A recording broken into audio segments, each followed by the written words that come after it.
And the Corndogs Broadcasting Network is on the air from beautiful Legacy Fields in Crown Point, Indiana. Andrew Mild here with Noel Ferry once again up in our fantastic booth for another fun game between the Lake County Corndogs and the Chicago American Giants. The first time these two teams have faced each other this season and all time. But for the Corndogs, the last 3 games, they've just been able to win one of them, as the last 2 losses come from the Oilmen, both by a walk-off. It was a tough pill to swallow last night against their rival. No, definitely. It's definitely good to see for the Corndogs that you're losing games by so little and winning games by a lot of runs usually, but undefeated at home and having a lot of trouble on the road recently, what do you think that they need to look at to improve upon that? Well, I think it's really going to come down to putting everything together. It's like one night, here's the hitting, but no pitching, and then there's the pitching, and then the lack of hitting. As you saw in Southland, left 10 men on base, and then the last couple of nights, it was just as though that the Oilmen were able to get hits in big clutch situations. There was a couple of bloop hits into center field that changed the landscape of the game. One was a 2 RBI single. The other one got the winning run on base that came up to score on the very last hitter of the game with 2 outs and 2 men on. That's how the game ended last night. But no, the American Giants come into town for the first time. What can the fans expect to see from this squad? Well, they're 2-6-1, starting to struggle a bit in this season. They've got a lot of guys on their roster, so even when you play them, you're not always 100% sure who you're going to see in the next game. So it's definitely difficult to get a rhythm going, because that's usually what the Corndogs try to do in these first games against opponents is kind of feel them out. But even if you are, you're not guaranteed to know what's coming in the next game. Well, with the University of Chicago Medicine injury report, it's still just Danny Poplava is out, but the good news is he was throwing some weighted baseballs against the fencing, so he will be able to play very soon. Then the pitching matchup preview, it's going to be Connor Pangburn versus Jake Meyer. Connor Pangburn was the DAC Pitcher of the Year from Lake Central as he finished out his career lately, as they lost a tough one to Penn, but he pitched a phenomenal game against Crown Point. And then for the American Giants, it's Jake Meyer, and Meyer comes in with an ERA of over 9 and just 1 start against the Crestwood Panthers. So it should be a good pitching matchup between those two teams, as Meyer is the oldest player on the American Giants. He's 22 years old. The rest of the team are younger players just trying to face some tougher competition and improve. So when I hear that, it tells me that they have a hungry team coming into Legacy Field tonight. Definitely. Speaking of who's coming into Legacy Field tonight, we see the Cancer Resource Center from Yes. Munster making an appearance here tonight. So it's great to have their support, and it's so important to show love to that group and what they're able to do in Munster. Yeah, when we flip the camera back to the field, you will see some of the kids from the Cancer Research Center run out with some of the players. So that's going to be a fun one. And then finally, our brewing stat of the night is your Lake County Corndog. You're still undefeated here at Legacy Fields. And if you still haven't made your way out here, you still got some time. The lineup is coming out. We haven't thrown a first pitch yet. So come on down to Legacy Fields on 851 Center Ross Road as the Lake County Corndogs take on the Chicago American Giants and try to be the first team to get to 10 wins on the season. Noel, you ready? I'm so ready. I'm ready. Let's send it over to Tom Bialik, the PA announcer for your Lake County Corndogs. Connor Pangburn. Connor Pangburn.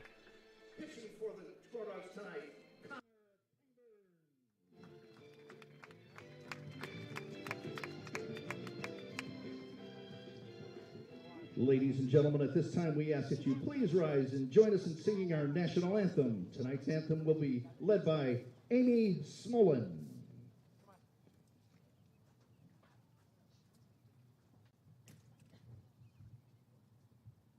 Oh, say, can you see by the dawn's early light what so proudly we hailed at the twilight's last gleaming, whose broad stripes and bright stars through the perilous fight o'er the ramparts we watched were so gallantly streaming, and the rocket's red glare, the bombs bursting in air, gave proof through the night that our flag was still there.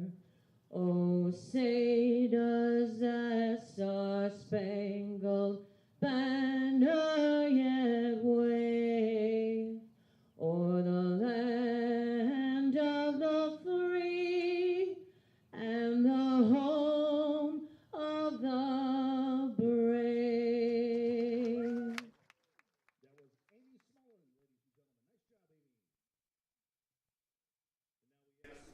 Let's get it ready. Amy Smolin brings in the national anthem, singing the Old Glory down our right field line as the Lake County Corndogs take the field to battle these Chicago American Giants. As Noel mentioned, their record is 2-6-1. They are 4.5 games out of first place, which of course belongs to your boys in blue.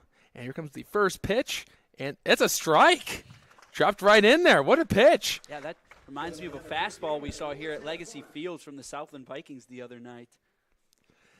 Yeah, I happened to go through some of our old clips and saw a couple of pitches from Mayor David Uran, and he did pretty well. And I think 3 times we've had a first pitch. All of them have been strikes. Warming up for the Lake County Corndogs, making his first appearance in a Corndog uniform is going to be the right-hander Connor Pangburn, who just happened to see him pitch a week ago against the Crown Point Bulldogs in the regional semifinals. And during the season, he went 51 innings where he allowed 45 hits, 14 runs, just 11 of them were earned. He walked just above double digits with 11 walks, and he had a lot of strikeouts as he finished up with 68 strikeouts on the year. An opposing batting average of .229 when he was with the Indians of Lake Central, and that got him the, again mentioned, DAC Pitcher of the Year when he had a 9-0 record and an ERA below 1.7.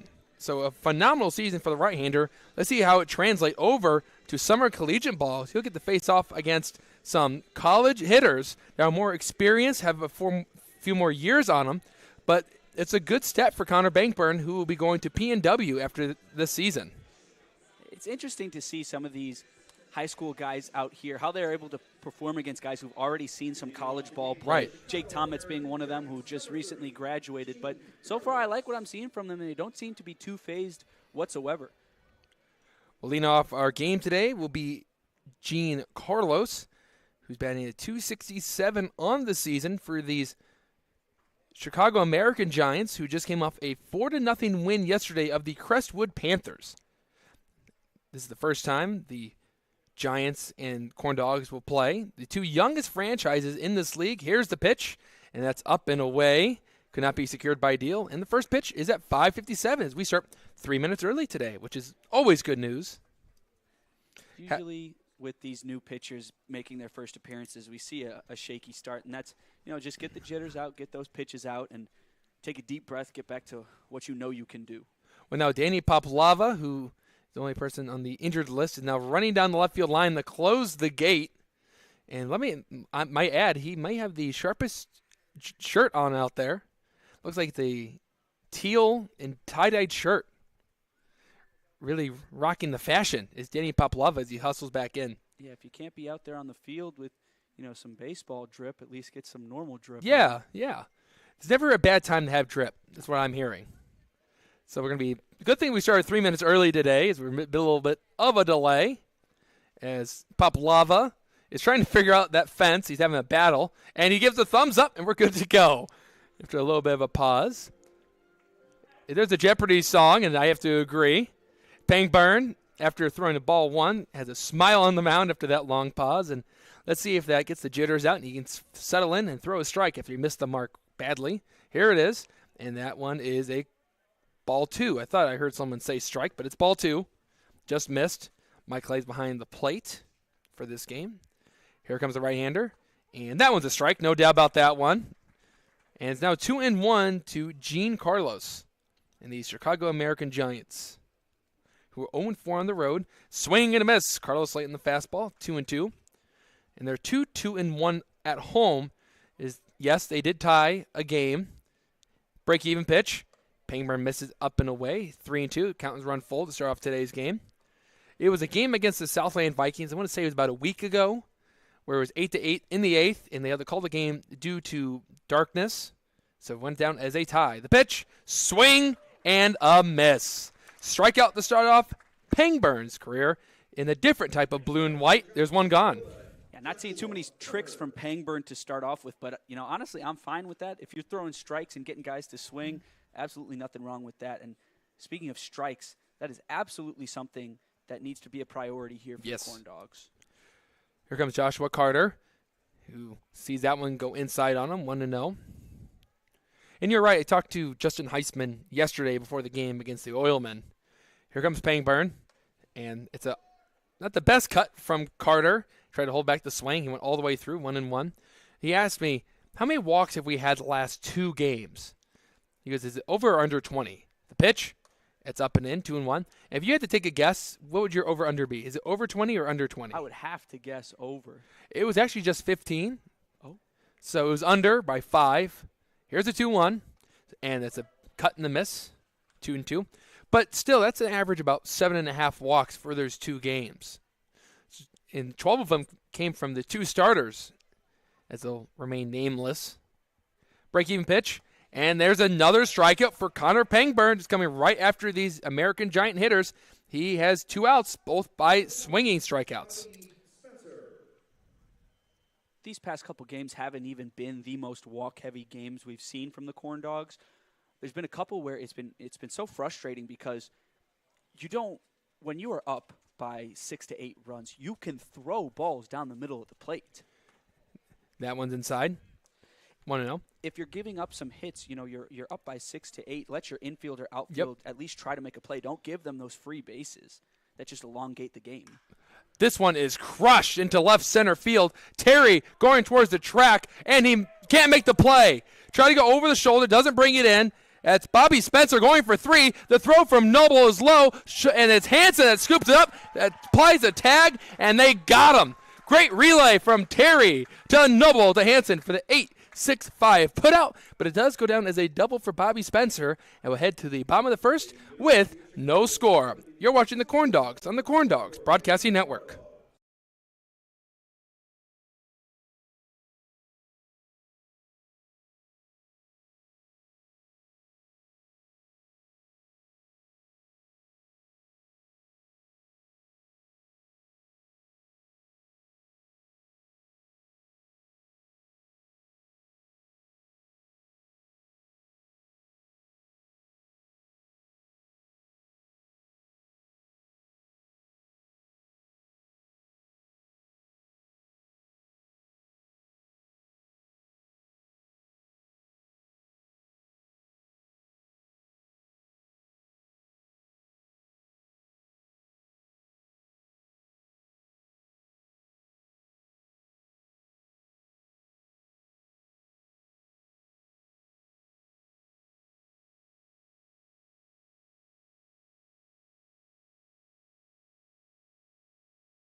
Bottom of the first inning, after a nice relay from the Corndogs. It's always great to see the Leathers flash and the defense be there for the Corndogs in that play, as they were able to throw out Bobby Spencer, trying to stretch his double into a triple, and it was a good arms of Gavin Terry, Donovan Noble, and a great scoop by Scott Hansen to retire the hitter and close the book in the top of the first inning.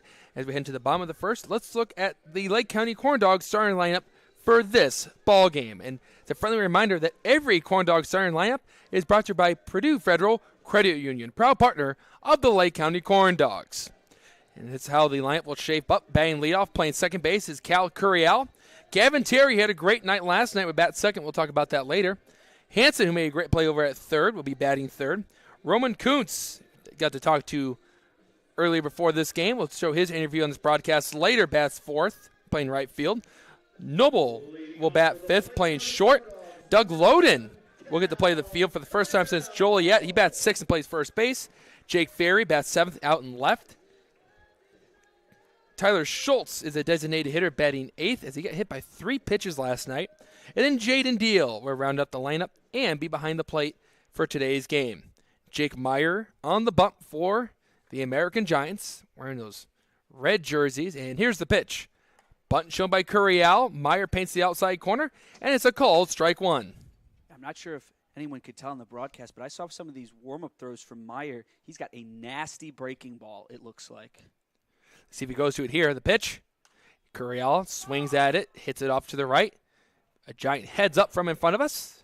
And it's 0-2 to Curiel. Well, the first time that he has batted leadoff for the Corndogs this season. And instead of playing third, where we're accustomed to him playing, he's playing second base tonight. The Cardiac Kid steps up in an 0-2 count. He's delivered numerous times on this field. Can he deliver in this count? Here's the pitch, and that's outside. And it's 1-2, and the throw from Gazillo sails into center field as Gene Carlos and Julius Torres will have to race over for that baseball. And we'll have to wait a little bit longer for the 1-2 than we had to do for the previous 3 pitches. Just seems as though Gazillo slipped when he threw that baseball back. Count is still 1-2 to Curiel. He's ready to go. Here it comes. Breaking ball stays just up. Just worked. And then right there, Gazillo throws it low. And he's making his pitcher work a little bit harder than what he should with those throws. It was high. It was low. Maybe this time he can throw it chest high. Deuce is wild. Here's the pitch. And that's in the dirt. Good take from Curiel. And there it is. The perfect throw. Right on the chest. Oh, what you're seeing so far, if you can get on base, a trip to second might look pretty appealing. Yeah, might have to test Gazillo early. Payoff pitch coming. And ball 4. Nice disciplined AB from Cal Curiel. He knows he's a leadoff hitter today, and he does what every good leadoff hitter does. He works the count and gets on base. Now batting for the Corndogs, number 24, Gavin Terry. One thing to mention on this previous half inning, that was Scott Hansen who made that great tag at third. Yes. From a decent throw from Noble. It took a couple bounces there, but that was great fielding by someone who doesn't normally play third base. Yeah, he's played all over the field for the Corndogs thus far this season as Terry's at the plate. And that's a called strike. Hit the corner at the knees, 0-1. Hansen's played third, left, right. I'm trying to think if he played center field just yet. I know that's usually occupied by the man at the plate, and Gavin Terry, who's been patrolling center field for most of the season, except for a few games. Throw over the first is not in time. Curiel back in safely. But Terry last night had a great game. He went 1 for 3 with 2 stolen bases, or actually, correction, 2 walks, 3 stolen bases, and he scored 3 times, and he made a great play, which was the University of Chicago Medicine play of the game. Here's the pitch, and it's in on the hands on Terry, punches it into center field. Carter goes out, and he makes the catch as he back wheels into right center. And there's the first out for Jake Meyer and the American Giants in this game. But Gavin Terry, because of those 3 stolen bases and the 3 runs scored, he continues to lead the league in that category. He has 14 stolen bases this year. I don't even know if so many teams have 14 stolen bases yet. Hansen now up. Pitch. And hits one off the end to the right side, and it's fair ball. It's a fair ball. It rolled around the bag. They're going to send Curry out to third. Hansen going to, and the ball gets thrown down the line. Curry out is going to head home. Hansen's going to go to second, and a run will score, and it's 1-0 Lake County on an interesting play right there. Good speed by Curiel. Yeah, interesting is a good way to put that. I like the base running there from Curiel, instantly knowing that once that ball goes past, he can make a break for third. That throw probably wouldn't have been able to get him from Ryan Nelson. I don't think he would have been able to lay down the tag in time. And because of that, good awareness, Curiel runs across home plate. It's going to be a single for Hansen, and then an error on the first baseman, Spencer, who threw the ball low and allowed Curiel to score. So no RBI there for Hansen either. Here's the pitch, and that's a strike to Kuntz. 0-1. And there's a ball thrown past the pitcher, Mayer, and Carter has to make a play. And good awareness there from Hansen to know the baseball is heading his way. If he wasn't looking, there's a good chance Carter could have picked up the baseball and tagged him out and got the second out. So you got to be well aware over at second base today, as Gazillo's been having a hard time throwing it back to his pitcher. 0-1 to Kuntz, with the only home run on the season for Lake County. Here's the pitch, and that's up and away. 1-1 to the left-handed hitting Moorhead State Eagle.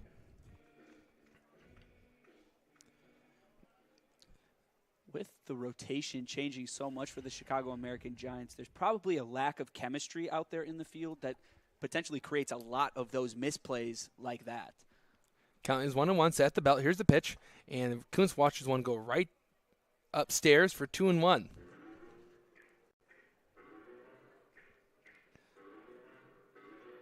Kuntz steps back into the box with the all-blue helmet. Pretty sure it's his Moorhead State helmet.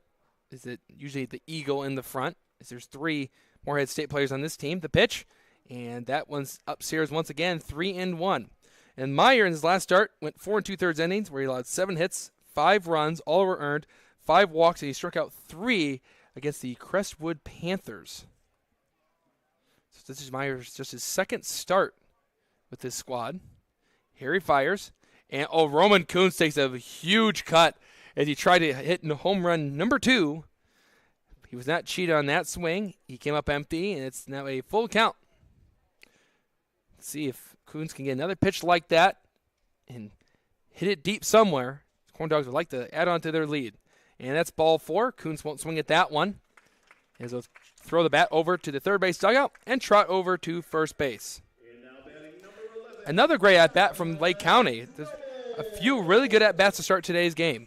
Yeah, Kuntz earlier today, Andrew, I know you spoke with him, was saying how usually once he gets a hitter-friendly count, he allows himself that big cut there. That's when he wants to go for that, and we saw that there. If he would have made contact with that, that one might have been in the lake behind center field. Bunt from Noble to the third base side. Going to be a tough play for Nelson. Nelson can't barehand it. That'll be an infield single for Donovan Noble. And great play there for Noble, as last night he only had 1 hit and 5 at-bats with a couple of strikeouts. And once you get a bunt like that and you get on first base, you start to get your confidence back up. And I like the call there from Noble, as he knew that Nelson was playing back, and he put it right down that third base line. And right now, the bases are loaded full of Corndogs. Here we go. Well, it's a breath of fresh air to finally see that first pitch bunt work out for the Corndogs. They've attempted it so many times.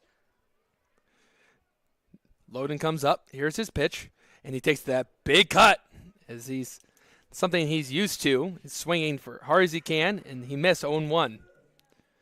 Loden, you and me were talking today, and he said that player of the game or whoever hits a home run should be awarded a corn dog, and I have to agree.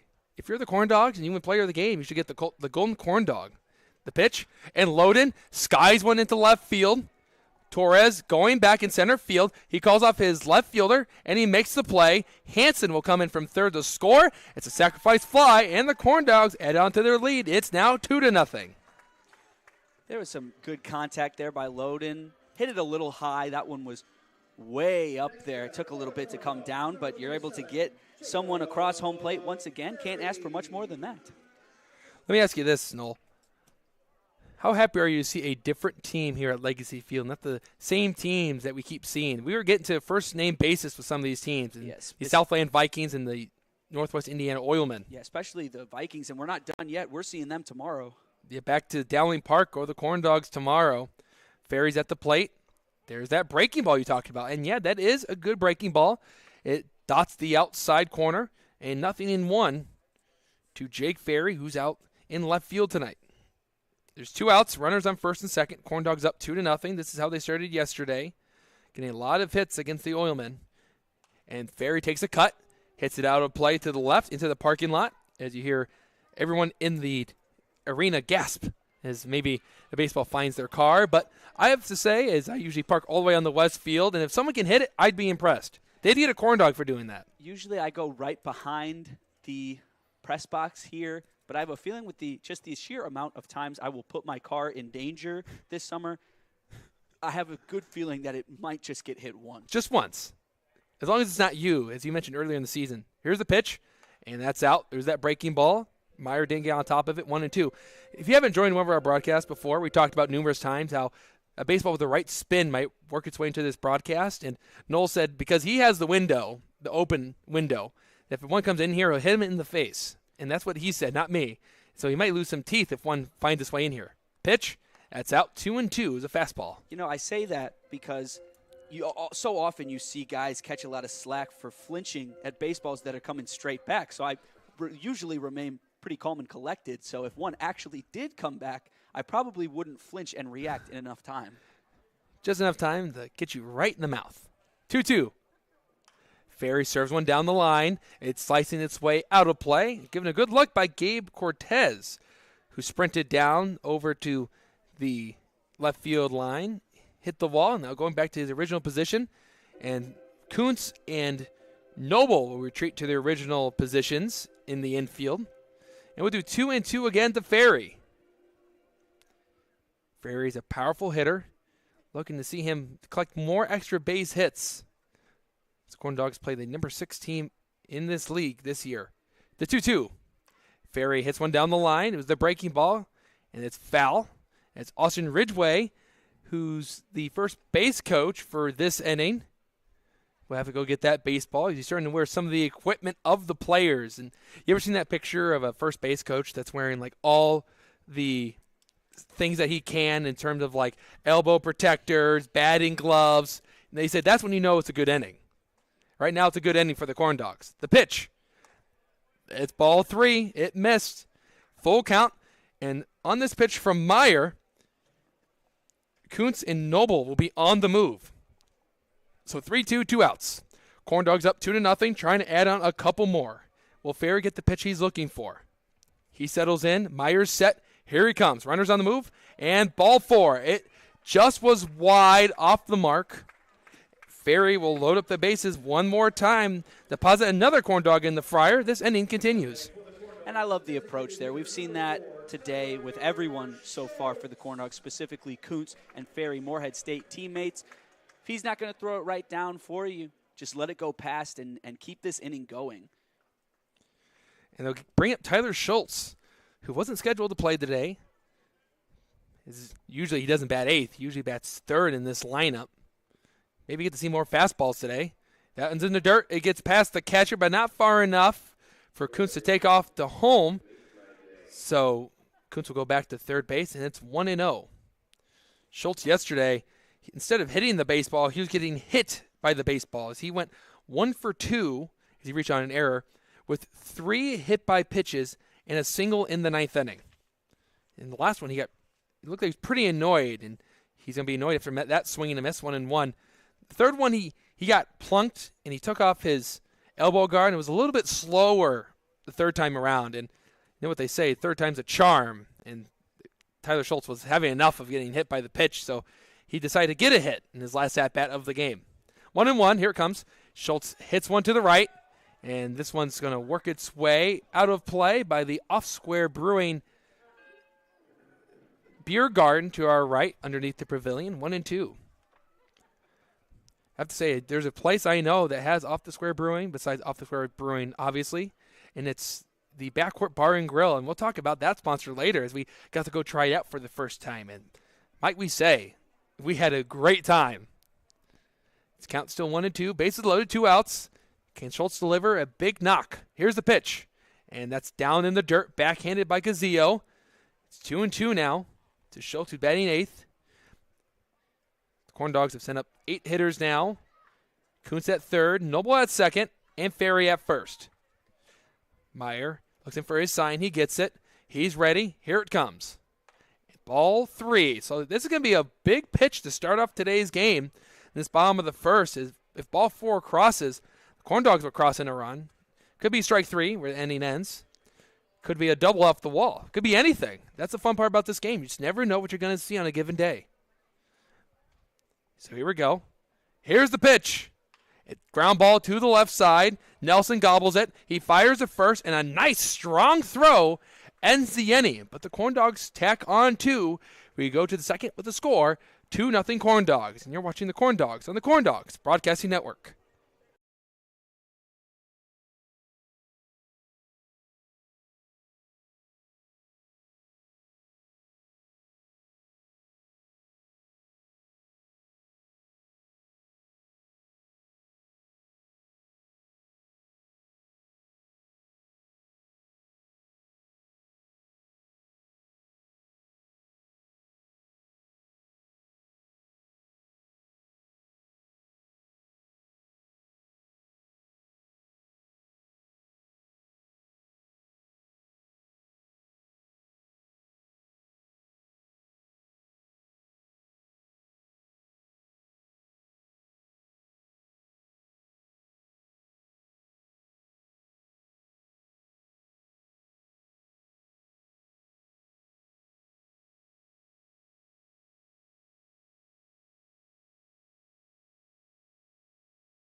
It's the second inning, and the Corndogs are up 2, and let's give an ad read off before we start the inning, and we'll start with Robin Salzadier Without Properties is a proud partner of the Lake County Corndogs. Whether you are purchasing a new home or selling the one you currently own, Robin specializes in obtaining the best price in Northwest Indiana.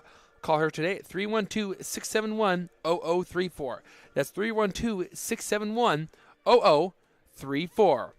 We re-enter this ball game, Angel Mile with Noel Ferry. We thank you for watching today's game. Always appreciate the Corndogs faithful jumping on and catching the game. You also catch the game at Legacy Fields. There's a good crowd on hand, as we expected. Always are, on a beautiful Sunday afternoon. And the big swing and a miss from Nelson.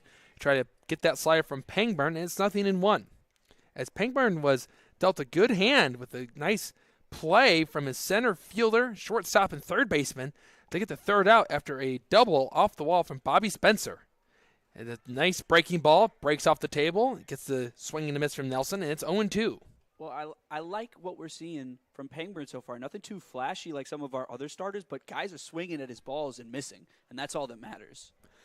They're swinging at Pangburn's baseballs, and they can't hit it, and the pitch, and swing and a miss. That's 3 strikeouts for Connor Pangburn.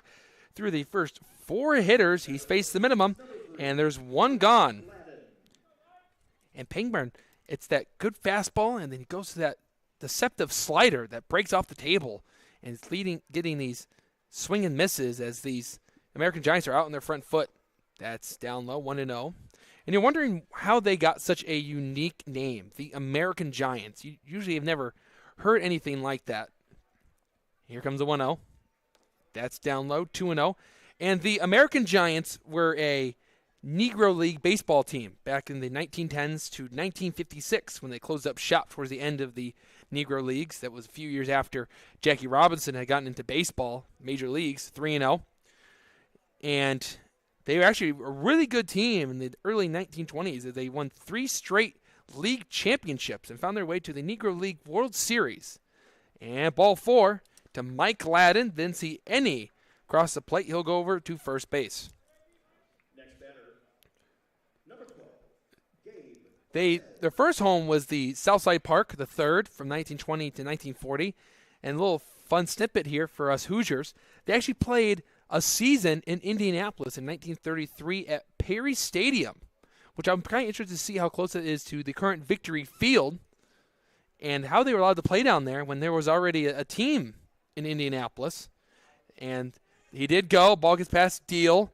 It's Gabe Cortez at the plate. Going up to second is Mike Gladden. So the runner will be in scoring position, and if that run scores, cut the lead in half. And then they shared the first Comiskey Park from 1941 to 1956, and they would play there when the White Sox were on the road at that time. And the White Sox have worn the American Giants jerseys a few times. Here's the pitch. It's in on the hands to the right side, fielded by Doug Loden, who'll flip it over to Pangburn, one LC Indian to another, and there's the second out. I'm going to have to get through the rest of this American Giants history before the third out. And I'll start off with some of their Hall of Fame players that they have, and one of them is Oscar Charleston, who's from Indianapolis, and he might be the best player you've never heard of, as he had won 3 Triple Crowns, the only player in professional baseball history to do that, as some stat websites are starting to recognize the Negro Leagues as professional baseball, just like the majors. And maybe even harder because they had to play under the lights. They had no lights back then, so they'd play on these dark fields. Foul ball to the right from Gino Cazillo. But my favorite player is Cool Papa Bell, because Cool Papa Bell was known for his speed. And I know once I start this story, the third out will probably be recorded, so I'll hold on to that one. It's a pretty good one, and I'll explain to you why Cool Papa Bell is fast as a light, quite literally. That's down low, 1-1. Corndogs up 2-0. You go to your chin there, Noah. I think you're interested in the story. I would say so. I always like to hear your interesting baseball trivia that you provide. Here's the 1-1. That's down and away, 2-1. This story was so synonymous with Cool Papa Bell that even Muhammad Ali borrowed the story. And it also involves another Hall of Famer by the name of Satchel Paige, probably the most famous Negro League player besides maybe Jackie Robinson. And there's a big cut in the miss, goes for the elevated heat, and it's 2-2.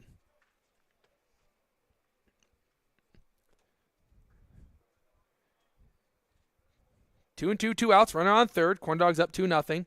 Pangburn's out of the stretch for the first time. Cazillo's ready to go, and that's down low. 3 balls and 2 strikes. And I do have to say, I do really like the American Giants hats. It's as close as it's going to get to the original hats they used to wear back in the day. Same logo and everything. As this team plays on the south side, their home field's at Illinois Tech, 3-2, and ball 4. Ball 4, the second walk from Connor Pangburn in this inning alone send Cazillo over the first. And you have runners on the corners with 2 outs, and Devin Smith will come up. So I'll tell the story now that they're having a mound visit. So Kupapa Bell and Satchel Paige were staying in this hotel. And they usually didn't get the best hotels at that time because the Negro Leagues didn't have the funding like the major leagues did. And you saw a lot of looser rules back then, like players could go to other teams and play but still be going back to the original team. So Papa Bell beats Satchel up to their hotel room, and Satchel Paige was hanging out at the bar as he normally does with some of the other players, and Papa Bell hits the light, and it's a little delayed. So he thinks to himself, I wonder if I could make something out of this. We're ready to go. Here's the pitch to Smith, and that's upstairs 1-0. So he tests it, and it works, and I'll tell you what he was working on. So it was nighttime. Satchel Paige and Kupapa Bell were both going to bed. Here comes the 1-0. It's in on the hands and foul, 1-1. And he goes, Satchel, do you know how fast I am? And Satchel goes, how fast are you, Kupapa Bell? He goes, I'm so fast I could turn the lights off, be under the sheets before the room is dark. And Satchel Paige goes, I'll take that money, and I'll take that bet. And so they put their lunch money on it. 1-1. Down low. It's in the dirt, backhanded by Deal, 2-1.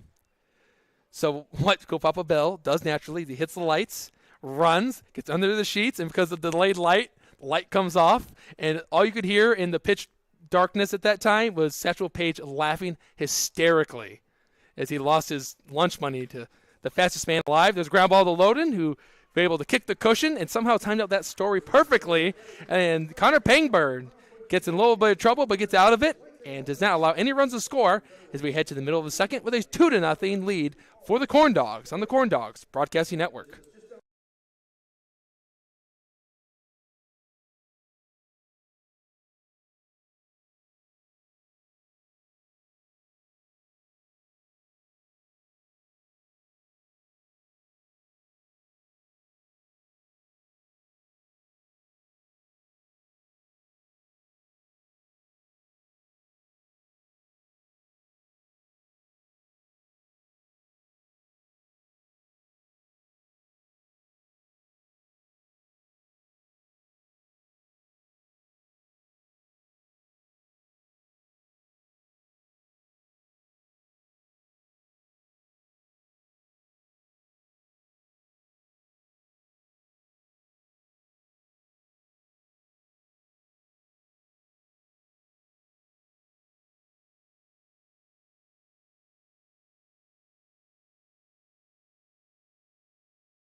Bottom of the second inning, Corndogs lead 2-0 against the Chicago American Giants in the first ever meeting of these two teams.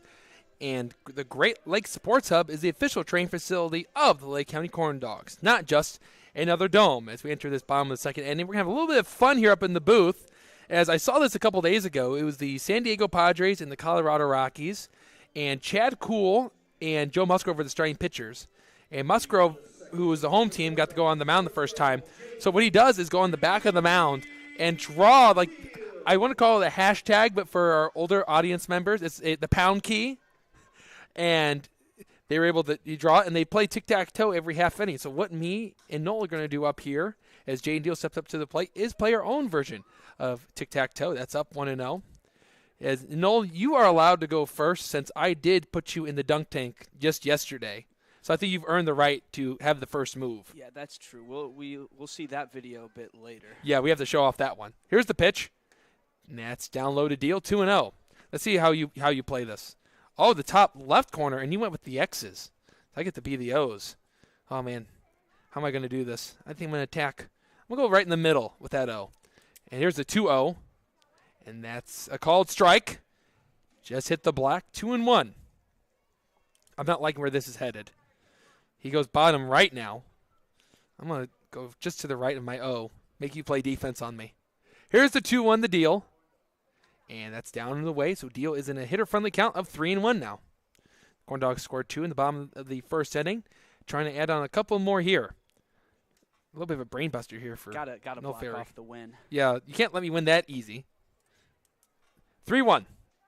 Deal hits a hard grounder to the left side, but it's foul. Count would be 3-2.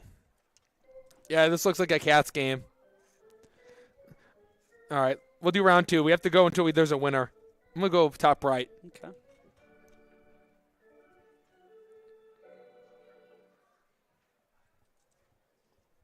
Going bottom right. Noel went to bottom left. Here's a 3-2 from Meyer. And he crushes one into right center field. Gladden going to his right, and Torres giving a good look. It drops right in front of the wall. A good drive by Deal. He's ahead for third base. The relay throw will not be there in time. It's a leadoff triple for Jaden Deal. A little Apo Taco for the catcher and the 9-hitter. That's a great way to start this bottom of the second inning. He's a sneaky, fast athlete out there. For a guy that tall, you don't expect him to have wheels like that, and he just got all the right bounces there, hit the ground first, then hit the wall, bobbled a little bit by Julius Torres in center. He's standing on third right now. I love it. Great approach there from Jaden Deal as he went opposite way, saw an outside fastball. And the way that the wind is blowing just slightly out to right, the Corndogs have won ball in play for making this a 3-0 game. And we'll go with Cal Curiel, who takes a swing and a miss at that breaking ball, 0-1. Yeah, you already know it's over. You tried to play defense on me. I've played all 3 corners on you. And the play-by-play broadcaster wins again. 0-1 to Cal Curiel. Here's the pitch. And that's up and in, 1-1. Throws the pencil down in disgust in Noel Ferry. He can't believe it. He beat me at my own game. I was going for the trap to be able to, 2 options to win the game, and I didn't even see it coming. Curiel hits one into center field. Torres is coming in. He'll make the play as his cap falls off. He throws from center field, and the throw will not make it. Jaden Deal's in there. It's now 3-0 Corndogs as Cal Curiel will pick up the sacrifice fly.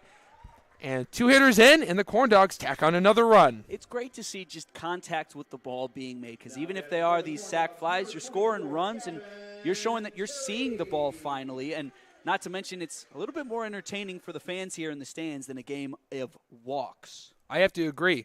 And this is interesting about Cal Curiel's stat line thus far. Pitch to Terry, and that's up and out the strike zone, 1-0.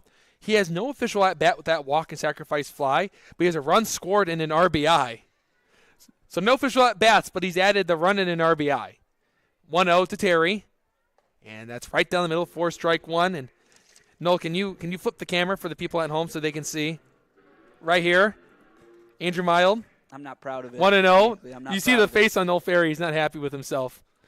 Here's the pitch, and that's down low, 2-1. We have fun up here. American Giants and the Corndogs. The American Giants wearing the red uniforms. Corndogs rocking the blue. The white ones should be coming in anytime soon. We'll be excited to see them. Here comes the pitch from Meyer. And it's off the end of the bat to the left side. And it'll roll its way foul as it's hit by Gino Cazillo, the catcher. Kind of looked like something from MLB The Show. Is that a game you normally play, Noel? I see some clips of it, a decent amount actually. I'm not much of a MLB The Show player myself. If anything, more of a 2K player. Okay. Well, usually, like if you hit a ball like that in the show, they'll do the same thing. They'll smack it right out of play. Or you had that one third baseman. I wouldn't say he was on the Reds. That was on the ground using all of his wind. Here's the pitch. and it's hit into the left center, and it'll drop in. Gavin Terry, the batting average leader in this league, continues to get on base as he goes the opposite way and picks up another hit. Now batting for the Corndogs, number 6, Scott Hansen. Terry came into this game with a .432 average. That's the best in the Northern League, and that was his 17th hit this season. He has some mightily impressive stats this year. Well, thus far, too, because there's plenty of baseball left to be played. Kazio, behind the plate, has to know that that's the best base stealer in the league right over at first. Pitch to Hansen. Hansen lets it go by 4, strike, nothing in 1. Gavin Terry on the year has 16 hits, well, now 17 hits, 17 runs scored, 14 walks, 3 RBIs, 14 stolen bases. Anyone take a guess how many strikeouts he has without cheating? I haven't seen too many from him. I would have to guess maybe 5. You can double it, it's 10. But you have to take into consideration that Gavin Terry has a lot of plate appearances, too. That's very true. He's been played in almost every game. Yeah, this is his 12th game out of the 13 that the Corndogs have played. Well, now 14. So he's played 12 of 14 thus far. As one of them, he was on a visit to one of the colleges he might transfer to out of Western Illinois. 0-1, Terry thought about going, and it's a foul ball from Scott Hansen. Just got a piece of it. It hit the glove of Kazio. And we'll do 0-2 now with 1 out. Surprised that Terry hasn't took off yet. Try to get stolen base number 15. I have a feeling we might see it on this pitch right here, especially with Gazio on the mound. You can make sure that those players in the dugouts for the Corndogs have been watching his throwing motions. 0-2 to Hansen. Here's the offering, and that's upstairs for 1-0. Looked like a waste pitch from Meyer. In Hansen's last at-bat, he had that awkward spinning baseball down the right field line that worked its way around the base somehow, and Bobby Spencer just watched it go because he thought it was going to be foul.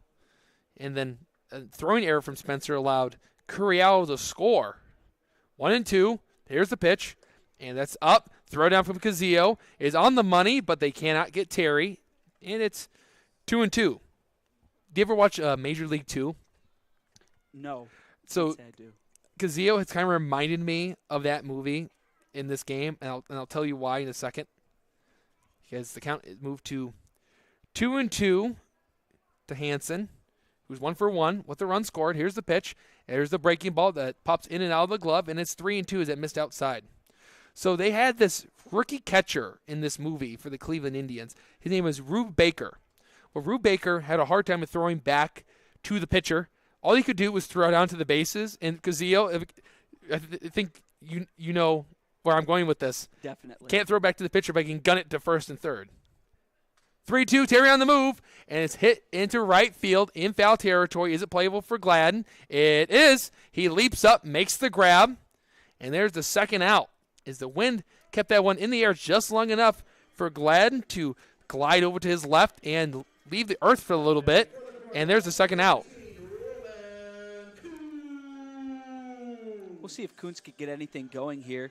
The wind's a bit stronger today. I believe it's blowing out. To From what I right. can tell. In the power alley for Roman Kuntz. I already saw one go a long ways for Jaden Deal in this inning with his leadoff triple. Might have to take one here and let Terry get in the scoring position. He does not go. That one's hit hard, but tackled by Bobby Spencer, who has played perfectly because he was holding Gavin Terry at first base.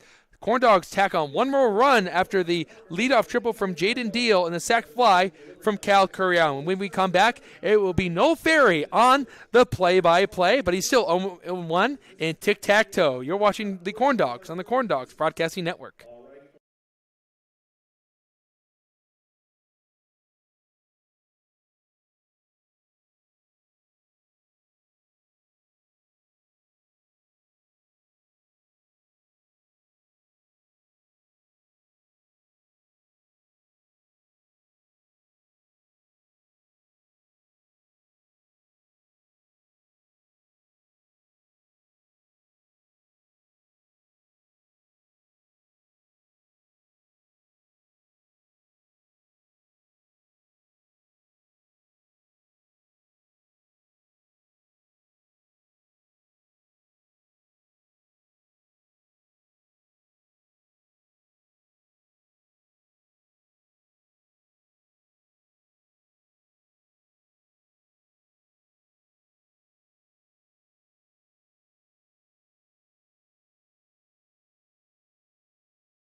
Welcome back here to Legacy Fields. Lake County Corndogs on top of the Chicago American Giants, 3-0. Here's a reminder that Dining Solutions at Wicker Park is the answer to your catering needs. Whether you have 50 or 400 guests, we can accommodate any type of occasion.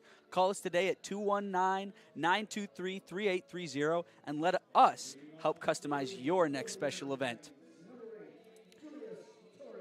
Connor Pangburn still on the mound for the Lake County Corndogs, and might I say, started off great. 3 strikeouts through 2 innings, and I'm liking what I'm seeing from him. Got out of trouble in last inning with Julius Torres up. He takes a big swing and a miss, the first one. A lot of fastballs coming from Pangburn, but it doesn't seem like any Giants hitter can catch up to them. That one catches right side of the strike zone for strike 2.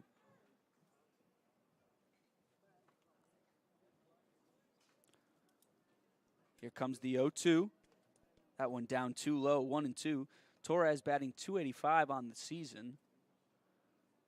It's hard to tell really what's going on with some of these Giants players.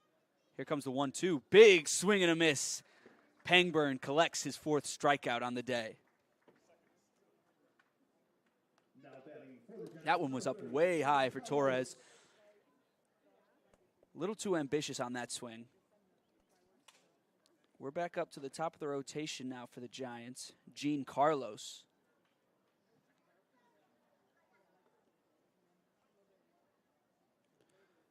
We've seen relatively consistent pitching for the Corndogs. As Pangburn delivers his first, Carlos shows bunt. That one falls out. Ball 1. It's just, especially in this previous game against the Oilmen, when you start to throw strikes, as that one almost makes contact for Gene Carlos, who completely bails out on that one. Goes into the full fetal position. So that one goes right over his head. Haven't seen that before. Broke the bat on that one. That might have even been a situation where, had it made contact with him, it could have been called that it hit off the bat first. Deal having a quick word with Pangburn, telling him to chill out, make sure he's cool, calm, and collected, just like Andrew and I up here in the booth.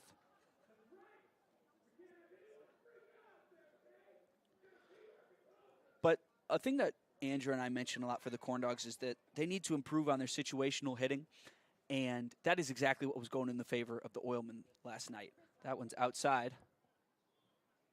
2-1.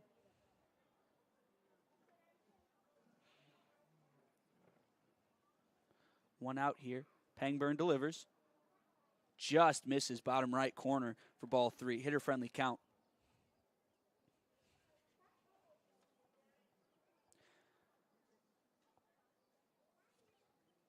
Here comes the 3-1. That's up high. John Carlos reaches on a walk. Now batting for the Giants, number 11. But yeah, with a close game like last night, only a 1-run victory, and the Oilmen having as many hits as they did, it just didn't seem like the Corndogs could ever pull away. Nothing in particular was really going wrong for them. It's just that the Oilmen were right on their tail the entire game. They kept it close right to the point where by the time they went ahead, there was nothing the Corndogs could do about it. Might as well keep throwing strikes and hope for your infield or outfield to make a play than just get a loss off of a bunch of walks. That one's hit deep into left field. Ferry goes back, all the way back at the fence, but he lost it. No lights on. That one falls. And we'll see John Carlos advance to third, and an awkward double there for Joshua Carter.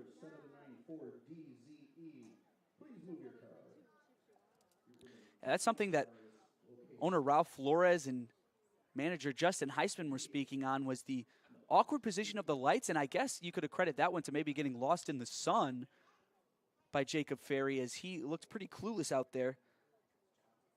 By the way he was looking, it almost looked like it was going to go over for a home run. That brings up Bobby Spencer, runners at second and third. Strike 1 called, as that just caught the inside of the strike zone.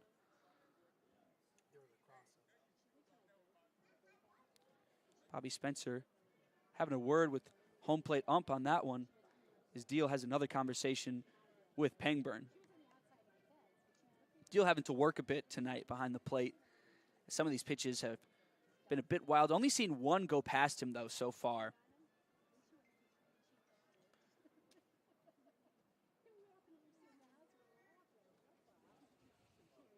Oh and 1, one out, runners on second and third. Pangburn delivers. That one's down in the dirt. John Carlos thinks about going as that ball was lost in his field division between Deal's legs.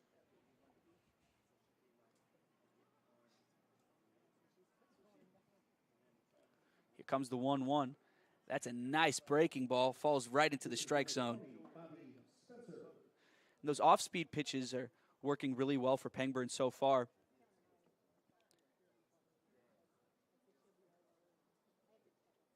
You have guys chasing your fastball. Here comes the 1-2. Big swing and a miss. Another strikeout for Connor Pangburn. Next batter, number 42. That is his 5th on the day through 2 2/3 innings. Current record for the Corndogs so far is 10 strikeouts in a single game, held by Frank Plezak. Pangburn making a good case for it today. Ryan Nelson up. Still runners at second and third. We'll see if the Giants can get anything going with that. Pangburn delivers the first. That one's hit foul. Nelson caught a good piece of that one, but fouled straight back, right towards the cars. I think I'm hearing some of the kids outside go chasing after that one. From where I'm sitting, Andrew and I can see a ball that's been stuck on top of the Corndogs dugout for the past couple of home games. Wonder who'll be the lucky person to come away with that. Another big swing and miss from Ryan Nelson. And Pangburn has a chance right here to end this inning with no damage done and collect his 6th strikeout. Still runners at second and third. 0-2, 2 outs.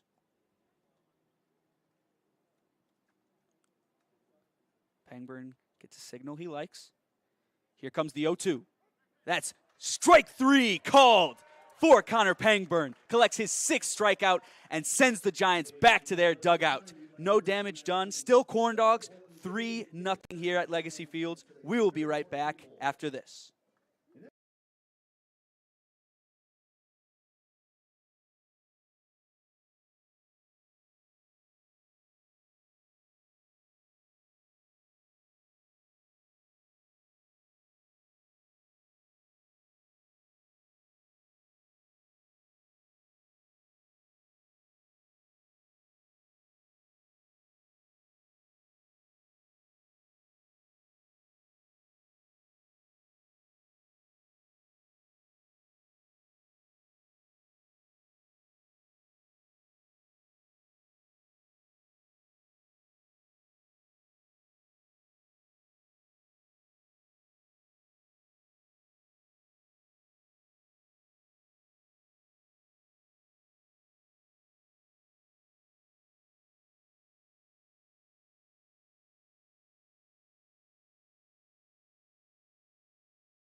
Welcome back to Legacy Fields as we see another great half inning from Connor Pangburn.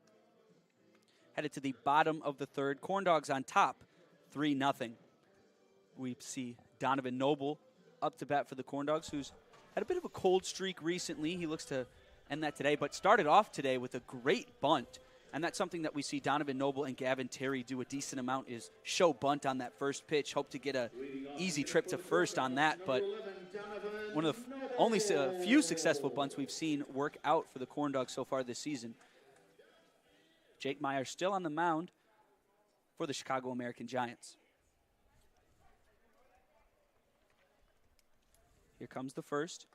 That's a breaking ball that catches left side of the strike zone for strike 1. And here's a reminder that Crown Antique Mall is a proud partner of of the Lake County Corndogs. We offer a unique mix of antiques and collectibles. Visit crownantiquemall.net to view a list of our upcoming market dates. Speaking of Crown Antique Mall, us on the media team and some of the players, here comes the 0-1.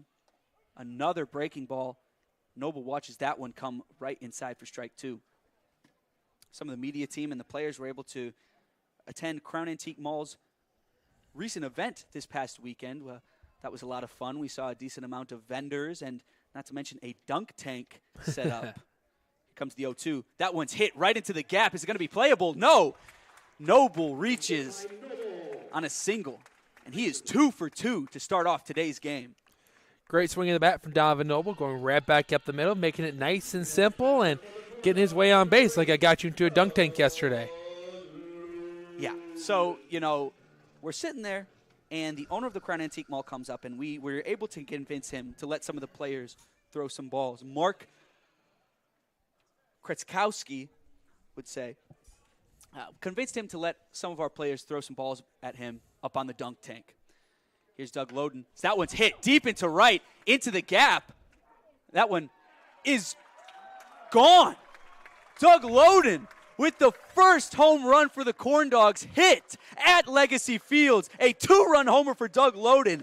And that is exactly what we were talking about with Loden before the game. We were saying, Doug, you got to come out here and be the first to hit that home run. That one was a bit lost in the trees for me. Loden with a casual home run.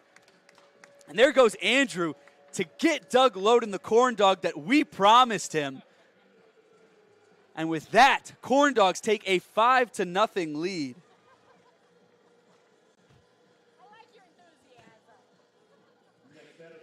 That brings up Jake Ferry. Loden on that one, that was not a ball that was hit too high up into the air. And the way that those outfielders were running, I wasn't sure if it was going to make it or not. As Ferry fouls that one off to the right.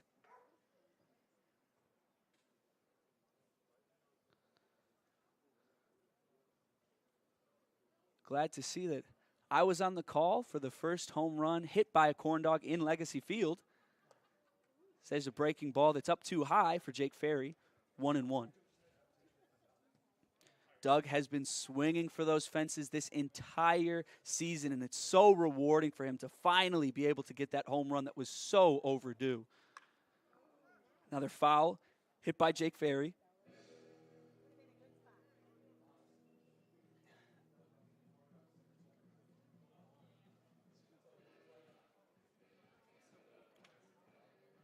One and two for Jake Ferry. Obviously, bases cleared by Doug Loden. Here it comes. That one's hit once again into right, but a great play by Mike Gladden there to get that out. Gladden was positioned perfectly for that one. Corndogs start off this half inning in great fashion with an easy single into the home run by Doug Loden. Here comes Tyler Schultz, DH for the night.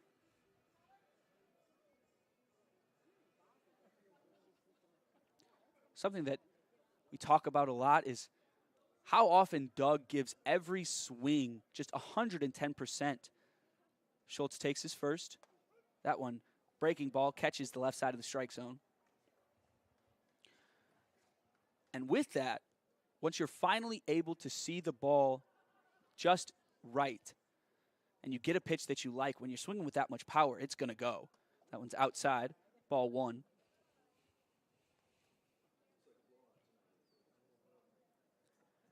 Five to nothing here. Lake County Corndogs on top of the Chicago American Giants off the 2-run homer by Doug Loden. Another breaking ball catches the strike zone for Tyler Schultz. Had to go settle a bet with Doug Loden. Were you able to deliver him his corn dog? I was, successfully. Here comes the 1-2. That one's in the dirt for Schultz, 2-2. And Andrew, one thing I was talking about is just how rewarding that must have felt for Loden after having so many huge swings on the season. Yeah, and he just came off of being sick, actually.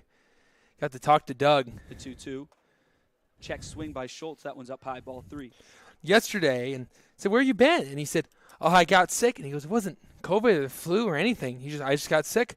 And second game after coming back, he hits a home run. The first one ever here at Legacy Field by a corn dog. And he got a corn dog. Here comes the payoff.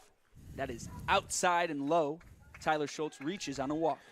And I don't know if it was just me, Andrew, but that was a very casual home run. Not usually we see Doug with the huge swings like that, but that one barely had any height on it whatsoever. Oh, no, it was crushed, had great exit velocity and the backspin to keep it up.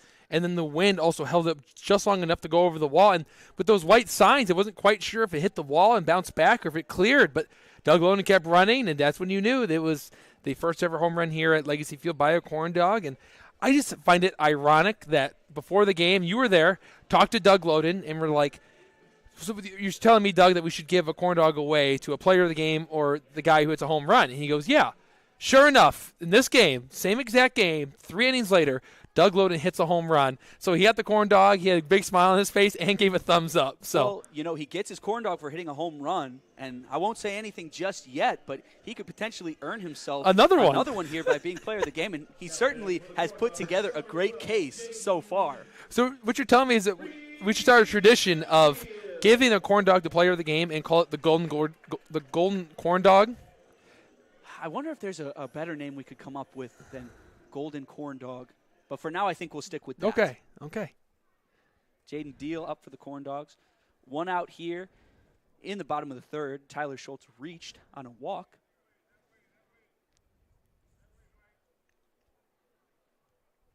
Long windup from Jake Meyer. That one's crushed into left by Jaden Deal. Is that one going to go too? That is gone by Jaden Deal. See you later. 2 home runs for the Corn Dogs in 1 inning. Andrew's going to get another corn dog and another 2-run homer. There is something in the water here in Crown Point. Tyler Schultz crosses home, and Jaden Deal with the victory lap. Wow, after having so many games passed with almost no balls going over the fence, only one seen by me at least by the Southland Vikings, 2 in the same inning here for the Corn Dogs. Make it a 7-0 game.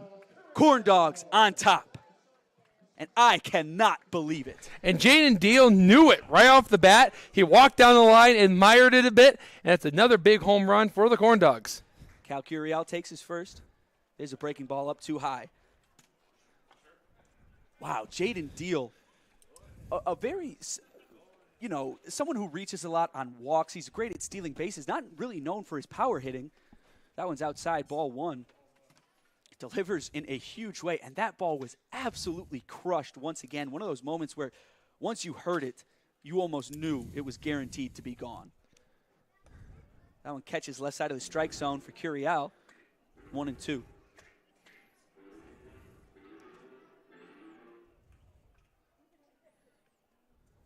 Here comes the 1-2, outside, ball 2. 1 out. Still for the Corn Dogs here, and they've put together quite the half inning today, to say the least. Here comes the 2-2. That's down in the dirt. 3-1 was actually the count, and we see Cal Curiel reach on a walk. Well, see how that worked, Noel, is once I agreed to start delivering corn dogs to the players that decide to hit home runs, I guess I got to offer food for these guys to perform. That's all it takes. We heard them complaining a little bit that they weren't able to get some of the perks that some of us get around here with the free food from the concession stand. Gavin Terry, it's not all free. Big swing there. It's a foul.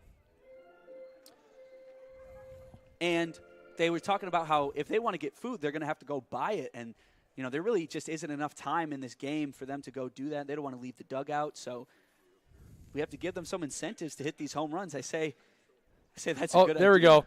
There's another corn dog going by with our videographer, Josh Brunette. Giving that one the Jaden Deal. Another victory lap as Josh heads up to deal with the corn dog. Terry, that one's down in the dirt. And there goes Curiel. The throw to second is not in time. Curiel at second, and the Corn Dogs are red hot here in the bottom of the third. I'm watching what's going on in that third base dugout. Here we go. He's got the corn dog in hand. Jaden Deal celebrating his first home run for the season with a Lake County corn dog. Gavin Terry still up, 1-1. That one's crushed into right once again. That might hit the gap. And a diving catch by Julius Torres sends Curiel running back to second. Wow, that was full extension by Julius Torres. An amazing play in the outfield by the Chicago American Giants. When anything's not going your way, might as well make a highlight play, and that's what Julius Torres does in center field. That was Superman style. Yeah, I mean, if that one landed, that most likely would have scored Curiel from second, who had a great jump already. As we saw, he barely made it back to second in time after that amazing play. And, not to mention, that's a great diving catch, but after the impact, getting up and able to deliver a perfectly accurate throw back to second. Very impressive by Julius Torres. Scott Hansen takes a breaking ball for strike one. Did you happen to finish up the story on me throwing you in the dunk tank? No, I didn't. There's just been too much action here. Yeah, been a lot of in the baseballs find this way out of here. So, we see the owner, Mark Krikotsky, for the Crown Antique Mall get dunked by our players. That one's up high, ball one. It was Tomets that accomplished that feat. And yes. Pengburn, who was able to And sink Pengburn, in. yes. 2 times he got dunked. And Tomets comes up to me and he says, "Noel, why don't you go up there?" And I said, I don't really have a change of clothes. I would be wet for the rest of the day. I'm supposed to go out to eat after this. But one thing about me is, to please the crowd, is that one's fouled straight back by Scott Hansen. I could tell what the people wanted. I knew what I had to do in the moment. It's not too hard to convince me to do things. So I take my shoes off, head up on top of the dunk tank. That was my first time being on top of a dunk tank like that. And let me say, it is a terrifying experience. A couple balls were thrown, but it wasn't until my broadcasting partner in crime, Andrew Mild, came up, former collegiate pitcher. A couple balls were thrown. Hansen watches that one go down in the dirt. Curiel stays at second. I'm sitting up there, and I say, I'm praying because I do not want to go into this ice bath. And I hear Andrew say, "Pray harder," and he delivers the pitch right down the middle. That sunk me for my first time that day. I could say I wasn't expecting it. It was a polar plunge, but it was worth it. It was a good time, and everyone got a good laugh out of it. That one's hit into right by Hansen. Is that going to be playable? And it isn't. Foul ball. I completely forgot about the pray harder line until today. Yeah, that's a great one-liner. And not to mention, I had to go back up. I'm already wet. Why not go back up for a second time? And manager Justin Heisman comes up. And for a split second, I remember this is a former MLB pitcher that is currently about to sink me. And he throws his first easily in the 70s, I would say. Without warming up. Without warming up at all. And it was right next to without wearing sneakers. No. Hansen watches another one go low. It's a full count for Hansen. So the good news is, for the people that want a good visual of you getting dunked, is that we have that, and we can play it for them after this inning ends. We will show you that during the break. So they get home runs and you getting soaking wet. Full count here for Hansen. Curiel on second. Can the Giants get out of this nightmare inning? Here comes the payoff. That one's hit. Is it going to be playable for Josh Carter? The throw to first is in time, ends the inning on the 6-3 putout, but not before the Corndogs come away with two-run home runs. Corndogs on top, 7-0. We head to the top of the fourth.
Welcome back to Legacy Fields after a great bottom of the third, some of the best baseball you could ever ask for. And if you haven't tuned in to some of these streams or made your way to Legacy Field, what are you doing? Because you are missing out on some amazing baseball. Not to mention, Backcourt Bar and Beverage Services can handle every type of event from venues to weddings to indoor and outdoor parties. Visit bcbarcatering.com and let us start planning the perfect event for you. Pangburn still on the mound for the Corndogs. He faces Mike Gladden. That one's down in the dirt for ball one. Backcourt Bar and Grill was given an A+ yesterday from everyone that went. It was awesome. Yeah, the whole media team was able to make it there. So that one's hit right to Donovan Noble. Is that going to be playable? The throw to first is in time, and they retire Mike Gladden on the 6-3 putout. Yeah, So- go ahead. We arrived at the restaurant, me, Andrew Mile, Josh Brunette, our photographer, videographer, and Ralph Flores, owner. And I myself ordered the crispy chicken sandwich. And might I say, I was not expecting much. I was absolutely blown away. Easily a top 3 chicken sandwich I have ever had in my life. I was blown away. Wow. frankly. Considering we're in the age of chicken sandwiches, that's impressive. Gabe Cortez takes one up high, ball one. I went with the burger. It's a build your own burger, and if I could, I would have taken that burger out on a date. Here comes the 1-0. Big swing and a miss by Gabe Cortez. And not just a regular date. It'd be a wine and dine type of thing. Yes. It was that good. Yeah, treat them nicely. Yes. Treat them with respect. Treat your burgers with respect. That's great. Pangbird, the 1-1, fouled off to the right. Did you treat that chicken sandwich with some respect? Well, I didn't really get a chance to. I ate it so fast. This time when I go back, I will savor it. I'll treat it right. Yeah. Take your time. I think the owner, Ralph Flores, got the chicken wrap. Yes, that looks very good. And he said it was incredible. Yes. So it's over right by the fairgrounds, right across the street. You have to check it out. Comes the 1-2, up high, ball 2. That's the nice part about some of our proud sponsors. We can go out, check out their stuff, and they give a nice friendly review here on the air. And that's a completely honest review. No It is. bias No. whatsoever. Here comes the 2-2. That one's fouled off to the left. So many times you see people being a little dishonest about, sponsorships and whatnot. But even if we weren't sponsored by them, I would have really enjoyed that meal. Yeah, I'm ready to go again. If this game goes quick enough, we could. That's true. Here comes the 2-2. Big swing and a miss. Pangburn, 7th strikeout on the day. And it just seems like everything is going right for the Corndogs today. The pitching's there. The hitting's there. The fielding's been great. It's been a fun night thus far here on Sunday. And it's about time we saw the Corndogs hit a home run here in Legacy Fields. Obviously, Roman Kuntz able to hit one in Oil City. And then the other night we saw John Crowell, catcher for the Southland Vikings, hit one over the left field wall. There's a checked swing, but he goes Gino Gazzio for strike one. I believe I was on the call for the other home run here in Legacy Field as well by Crowell. Another big swing and a miss from Gazzio there, 0-2. It's just not the same. It's exciting to see a home run, but I would have loved for it to be a corn dog, and here we are today. We got 2 corn dogs for the price of 1. The 0-2, outside, ball 1. What I mean by that, it was 2 corn dogs in 1 inning. So 2 corn dogs for the price of 1. Yes, 2 for the price of 1. Yeah, it's a good deal. $2 for a corn dog at the concession stand. Here comes the 1-2. That one's down in the dirt. 2 corn dogs going yard and 2 corn dogs in the hands of those corn dogs. Yeah. You were asking earlier, Andrew, how many times you can say corn dog in one sentence. I think you just said 3 or 4 times. Never enough. Here comes the 2-2. That one's hit right to Doug Loden at first, and he will retire. Gino Gazzio along with the American Giants. Still 7-0 corn dogs. We will be back after this.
Welcome back to Legacy Fields here in Crown Point. Lake County Corndogs on top of the Chicago American Giants 7-0 after an amazing inning from the Corndogs, the best one we've seen so far. We see a pitching change as Anthony Scanlon takes the mound for the Chicago American Giants.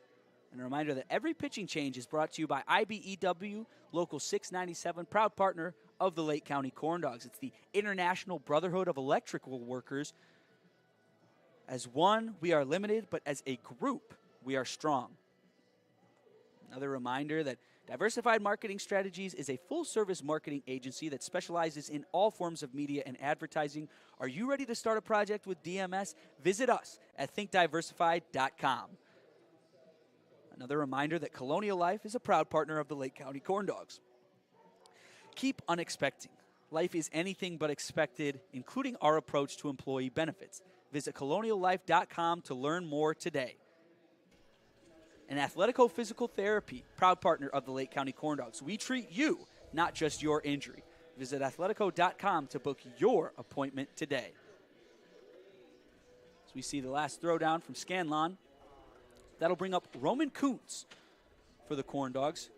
2 home runs already for the Corndogs today, and we see the guy who is known for hitting home runs come up to the plate, Roman Kuntz. He's also one of the only Corndogs to have a home run on the season, but he hit that one in Oil City. Yeah, magically, he was the only Corndog to not have any home runs going to that 3rd inning. We head to the 4th inning. There's now 3 atop the leaderboard. Yeah. You almost never even see that in the majors. I cannot tell you the last time I see a multi-home run inning. I can. The Yankees yesterday against the Cubs. Well, that just tells you I don't watch enough baseball. I didn't want to watch that game. I didn't. My phone just kept alerting me. But Jane Deal's halfway through the cycle, too. Triple and home run. Got the 2 hardest out of the way. Yep. Scanlon collects and delivers. Outside, ball 1. Something we mention a lot is how opposing pitchers who take the mound for the first time against the Corndogs tend to struggle a bit to start off. We'll see if that's the case here for Scanlon. That one's inside, but called strike 1.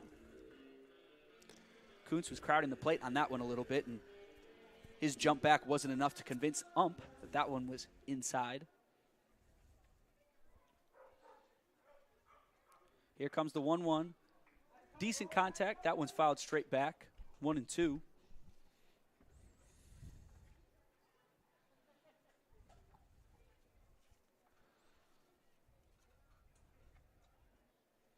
Kuntz and Loden, the 2 power hitters that we constantly would mention, and now safe to say that they finally hit their home runs. Big swing and a miss. That'll retire Roman Kuntz. Scanlon gets a strikeout on his first batter. Good start for Scanlon, who has the best ERA on the team thus far with a 1.28 ERA in 2 appearances. And that's something that the Corndogs could definitely use as a very, very consistent reliever. As we've seen some great innings from our relievers, it's just occasionally we'll get, one bad one that really puts us into trouble. Here it comes. Noble takes one just inside the strike zone for strike 1.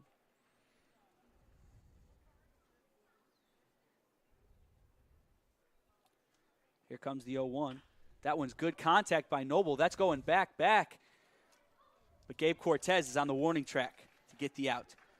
We've been so spoiled today, I don't want to call anything safe just yet. Seems like this wind is going to be a huge factor today. If you make good contact, it could carry you straight out. That was a good piece of hitting by Noble there. That when you send him all the way back to the warning track. Yeah, it was a great swing in the bat. Just got underneath it a little bit and just hit right in front of that warning track. Here's Doug Loden. First appearance since the home run. You got to be feeling good. Here it comes. Another big swing from Loden. He was going for home run 2 on the day right there. I didn't notice it till now, Noel, but there's a home run button on our score bug. Gonna get to use it. Wish we would have seen that yeah, earlier. It's only been 2 home runs on the year and didn't even realize it. Now we know. finally got to use the home run button on Point Streak. Here comes the 0-1, and that's another one crushed by Loden. Is that one going to be going too? It is! 2 home runs by Loden on the day, and there's the home run button. What can I even say here? 3 home runs for the Corndogs today, and frankly, I'm losing my mind up here in the booth. I'm running out of ways to call home runs here. Loden rounds third, and he's coming back. 2 home runs for the guy who hit 16 at Joliet Junior College, setting the record. Comes into the game with no home runs. He's leaving with at least 2. And 2 corn dogs for Doug Loden now as he unloaded on that one, hit it over the right field wall. He knew it once he made contact. He admired it, and it's been fun. Oh, goodness. Jacob Ferry takes his first big swing and a miss. And so often we're used to, up here in the booth, having mini heart attacks from the Corn Dogs. Yeah. Usually those are from those tense situations very close. This one's a blowout here. And I'm having another one of those mini heart attacks. Am I going to have to resuscitate you? Potentially. Clear. 1-1 to Ferry. 2 outs. Wow, that one was hit exactly to the same spot. Loden is really feeling it today. That one's fouled straight back by Ferry.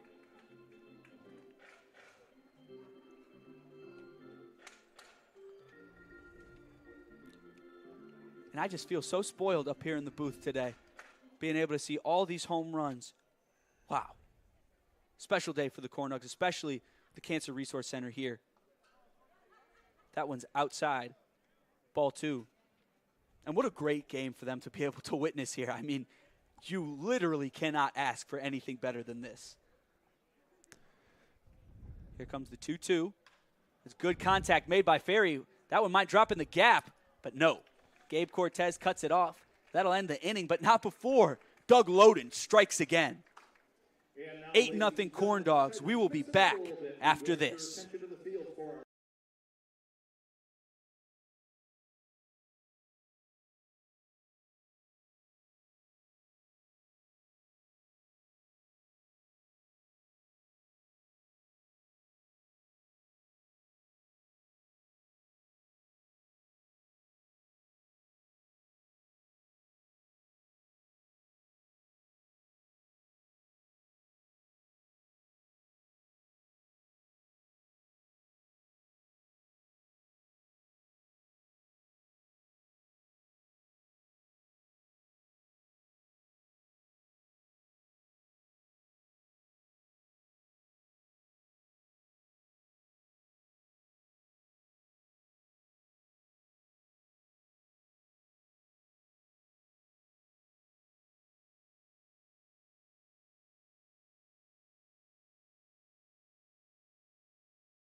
Welcome back to Legacy Fields. They say third time's the charm, and Doug Loden just delivered the 3rd home run on the day for the Corn Dogs, his 2nd. I'm No Ferry sending it back to Andrew after that exciting stretch of innings for the Corn Dogs. Thanks, Noah. I thought I was going to have to wrestle away the play-by-play from you after an exciting last 2 innings. And it's been the story of the Lake Central Indians. Before we jump into why, we recognize Horizon Bank as a proud partner of the Lake County Corn Dogs. We provide online conveniences that support innovative solutions for your personal, commercial, and mortgage banking needs, as well as health and investment services. Visit horizonbank.com to learn more today. That is horizonbank.com. And I say that because Doug Loden, 2 for 2, 2 long balls, 4 RBIs, 2 runs scored, graduated from Lake Central High School. And the man on the mound that has went the first 4 innings and has struck out 7 is also from Lake Central High School, Connor Pangburn. Absolutely showing out today. And there's another Lake Central Indian as Josh Burnett makes his way behind home plate. That's down low, ball 1. Now he makes his way up here with his camera. It's 1-0 to Devin Smith, who is 0 for 1 with 3 unassisted. That was hit to Doug Loden over at first. As Doug Loden has now entered history books for the Lake County Corn Dogs as the first player to ever hit multiple home runs in the same game. and to hit more than one, I guess, because Kuntz was already at 1. The 2-0 hit to the right side and over the head of Cal Curiel. Kuntz will play it out in right center field and toss it in for a leadoff hit from Devin Smith. And there's one runner on for Julius Torres, the 9-hitter for the American Giants, who have had a busy day in the field as the Corndogs have scored a run in every inning thus far. 2 in the first, 1 in the second and the fourth, and then the 4-run third inning is they're close to picking up yet another 10-run rule win if they can score 2 more runs, as there's a strike, and by the 7th inning. So it's 10 after 7, the official ruling. Got to see that for the first time against the Southland Vikings. 0-1, that's out 1-1, where the Corndogs won that game 13-0 and tossed a combined no-hitter between James Burke, Jacob Bassa, and Jorge Santos, the 3 J's. The pitch, ground ball back to Pangberg. Pangberg's going to go to Noble, the second, over the first. They got him! 1-6-3, double play. A great stretch from Doug Loden. Not only can he make the baseball stretch, he can stretch. He gets the second out. There's that LC Indian connection once again, or LC Dreamcatchers, I believe it is, as Pangburn backhands that one gracefully and delivers on the double play. He receives it gracefully and fires it over to first base grandfully. And there's a 1-6-3 double play. I've watched a league of their own last night, so that was stuck in the head when you said that. Yes. But back to the top of the order with the American Giants, and here's the pitch. That's up and away, 1-0. And actually got a fun little message from Bill McKenna, the groundskeeper of the Legacy Field. That's up 2-0. And he said that from now on, I have to interrogate every intern in the Corndogs if they have watched The Sandlot. You know, you're still in the doghouse for that. You're not just going to let that go away. I don't think people are going to let me live that one No. down. That's the strike, 2-1 now to Gene Carlos. Have you watched it yet? I haven't. Come on. I'm slacking. You are I'm slacking. 2-1. And there's a strike, 2-2. How about this? Every day you don't come in and watch The Sandlot, I take away 1 inning of play-by-play from you. Yeah, There'll be I consequences think that's now. only fair. 2-2. And foul ball. We'll do it again. Deuces Wild once more to Gene Carlos. So you got 3. So you have 3 days. By the 3rd day, you'll have none. Yeah. I guess if you don't watch it past that day, you just don't get the show up. I'll make sure to put that one on the agenda tonight, especially if Okay. we get out of here early. 2-2. Swing and a miss. 8 strikeouts for Connor Pangburn. And we go to the bottom of the 5th with the Corndogs up 8 runs. And you're watching the Corndogs on the Corndogs Broadcasting Network.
And with the ball in the dirt, Hansen moves up to second base. And sorry for you muted this entire inning.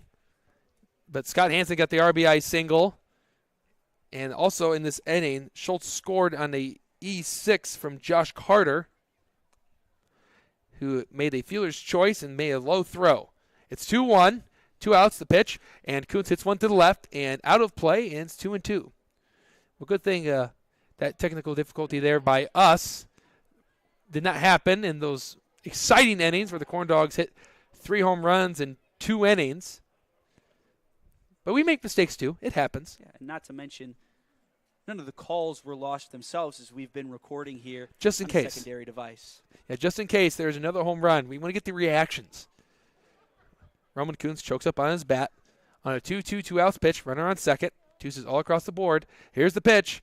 And Kuntz is down on strikes. He goes for the changeup. Scanlon pulled the string on it. And that is Scanlon's 3rd strikeout. And we'll head into the 6th inning with the Corndogs cruising to a 10-0 cushion. You're watching the Corndogs on the Corndogs Broadcasting Network.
Sixth inning of play for the Lake County Corndogs, cruising to a 10-0 cushion. And a lot of fans have had a lot of celebrating to do. And one of the fans was hitting the gritty, and I think he ended up winning himself a corn dog. Congratulations to that young man. I know I can't do it. I'm not coordinated enough, but as we head into the inning, Macron is the official jersey partner of the Lake County Corndogs. Work hard, play harder. And Misprint's the official printing partner of the Lake County Corndogs. We specialize in delivering the highest quality signs and printing on time and within budget. Big or small, we do it all. Visit misprintindiana.com to learn more about our services. Again, that is misprintindiana.com. And Off Square Brewing is the official brewing partner of the Lake County Corndogs. We strive to provide, at Off Square Brewing, we strive to be just that, off square. We think and brew outside the box. And they brew right off the square, too. I don't know if you got that through the name, but just want to clarify that they are off the square. Here's the pitch from Pangburn, and he got a strike to start off this inning to Joshua Carter, as Pangburn's looking for the strikeout record in a single game. Here comes the 0-1, and that one is in tight, 1-1. The record was 9, set by Bryce Shawm. He had 9 strikeouts in the start against the Oilmen, 1-1. This one is crushed into right center field. This will drop in for extra bases for Carter. He's going to head up to second base. This is his second double already. He's going to hold up there as he was thrown out earlier at third base. Make Joshua Carter 2 for 3 with 2 doubles on the day.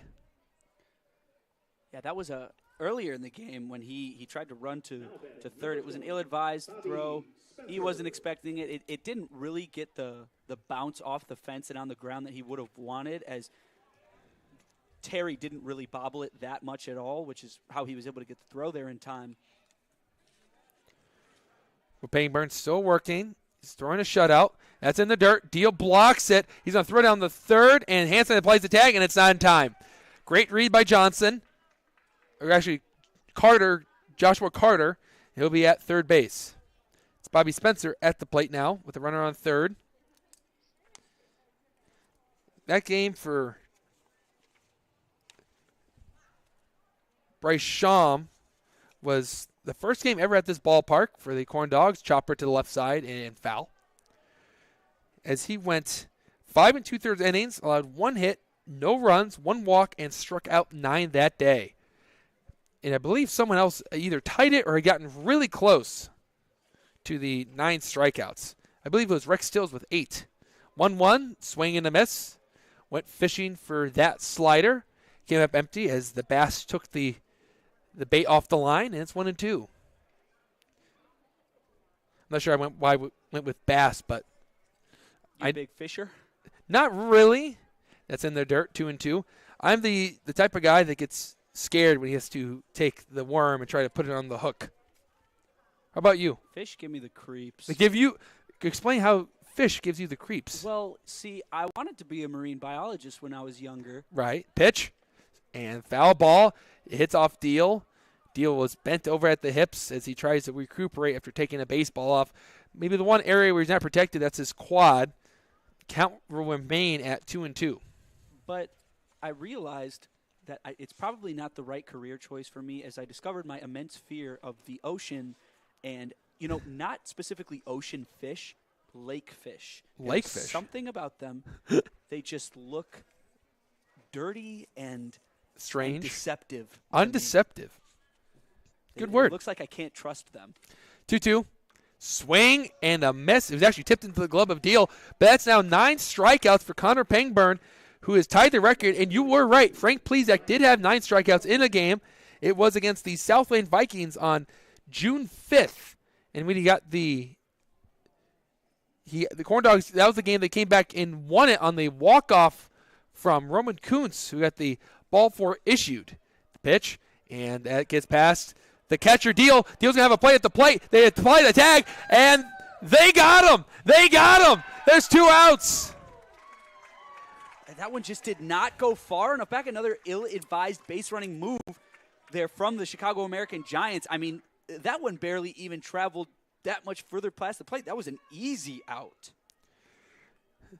And the thing about it, too, is that Joshua Carter hesitated to take off and then realized that he was in a rock and a hard place, but might as well commit.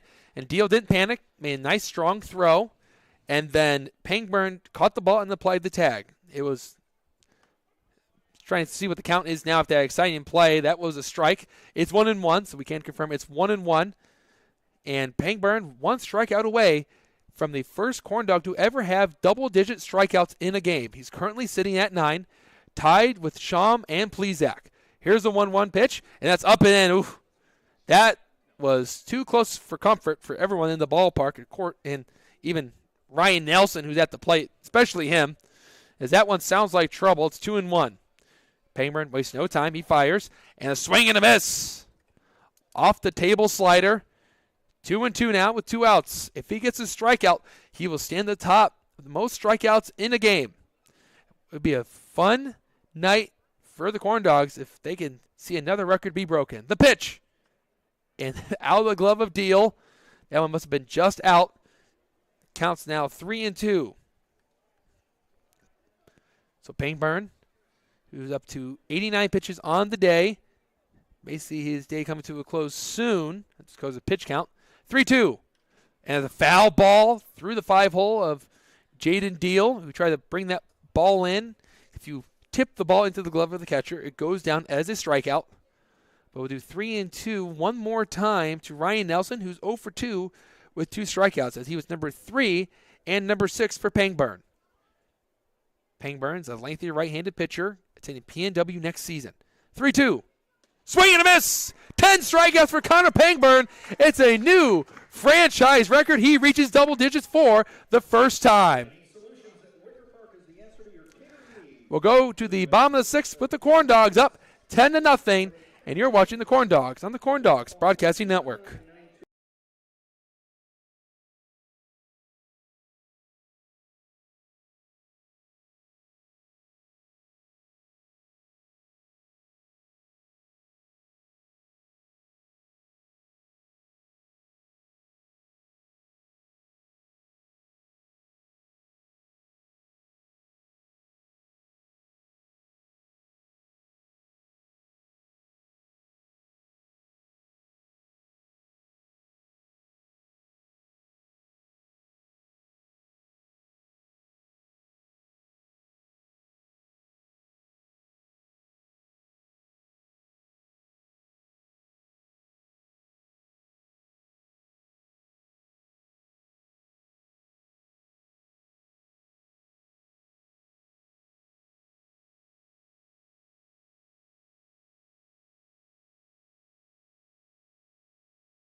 Home half of the sixth with the Corndogs cruising to a 10-0 lead. And not only are the Corndogs scoring 10 runs, Connor Pangburn has picked up 10 strikeouts, and we can confirm it is 10 strikeouts. He has the record, surpassing Bryce Shaw and Frank Plezak for the most strikeouts in a game this season. They both had 9 in respective starts. It was Plezak against Joliet here, as the Corndogs won that game on a walk-off, and it was Shaw who had 9 against the Oilmen in Game 2 of the season. And as the new pitcher starts to warm up, we'll get the name on him momentarily. Plumbers Local 210 is a proud partner of the Lake County Corndogs. We strive to provide and maintain education of apprentices and upgrading of journeymen in the plumbing industry. Purdue Federal Credit Union is proud to be a part of the Crown Point community and support organizations like the Corndogs. At Purdue Federal, we take pride in being your financial partner through all of life's big events. You can visit us just down the road at 113th and Broadway, or always online at PurdueFed.com. Purdue Federal Credit Union, your trusted financial partner for life. That is PurdueFed.com.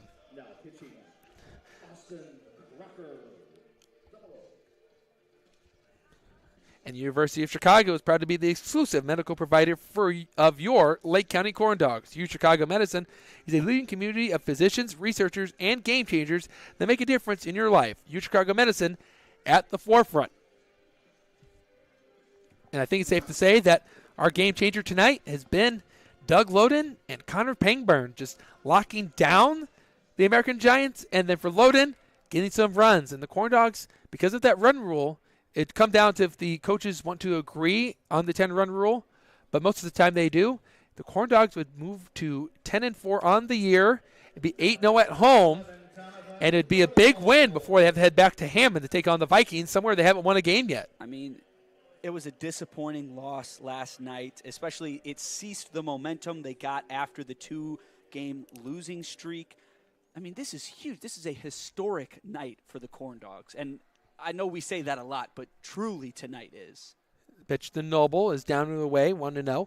That's a good part about being a new franchise in the Northern League, is there's a lot of firsts, obviously, and you don't have to have too much competition in terms of setting new records. As we mentioned, it was just 2 pitchers that set the top at 9, and then Pangburn now at 10. So there's a new mark to be passed for the Corndogs in terms of strikeouts in a game. Pitch to Noble, and that's inside. Noble gets out of the way, 2-0. I talked to Noble about those very vibrant batting gloves. And I go, is that your favorite color? He goes, no, I'm really a blue guy. Here's the pitch. Noble hits one on the ground, and it's foul. 2-1.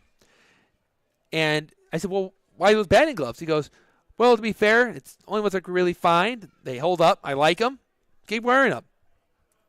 That's all you look for in your batting gloves is loyalty, I guess. If it ain't broke, don't fix it. Yeah, if they haven't ripped yet, keep them going. The count is 2-1. Here comes the pitch from the new pitcher of the American Giants. It's Austin Crocker. So Austin Crocker is taking the mound, and every pitching change this season is brought to you by IBEW Local 697. Pitch, and it's a foul ball from Noble. He went down for it, tried to golf it off the ground, drive it somewhere, but he just got a piece of it, and it's 3-2 on this gorgeous night. There's a decent amount on Noble's shoulders here as you're thinking, let me get on base to set Doug up for another potential home run here, get another RBI for him. Well, I'm glad you said that, so I can get my camera ready just in case he does hit another home run. 3-2 for Donovan Noble. Getting ahead of myself. Here's the payoff pitch, and he drives one into left field. Is it playable for Cortez? And he will make that play. Running in, going to his left, and there's one out, a loud line out from Noble, and there's one gone for the man of the day, Doug Loden. He has been incredible tonight.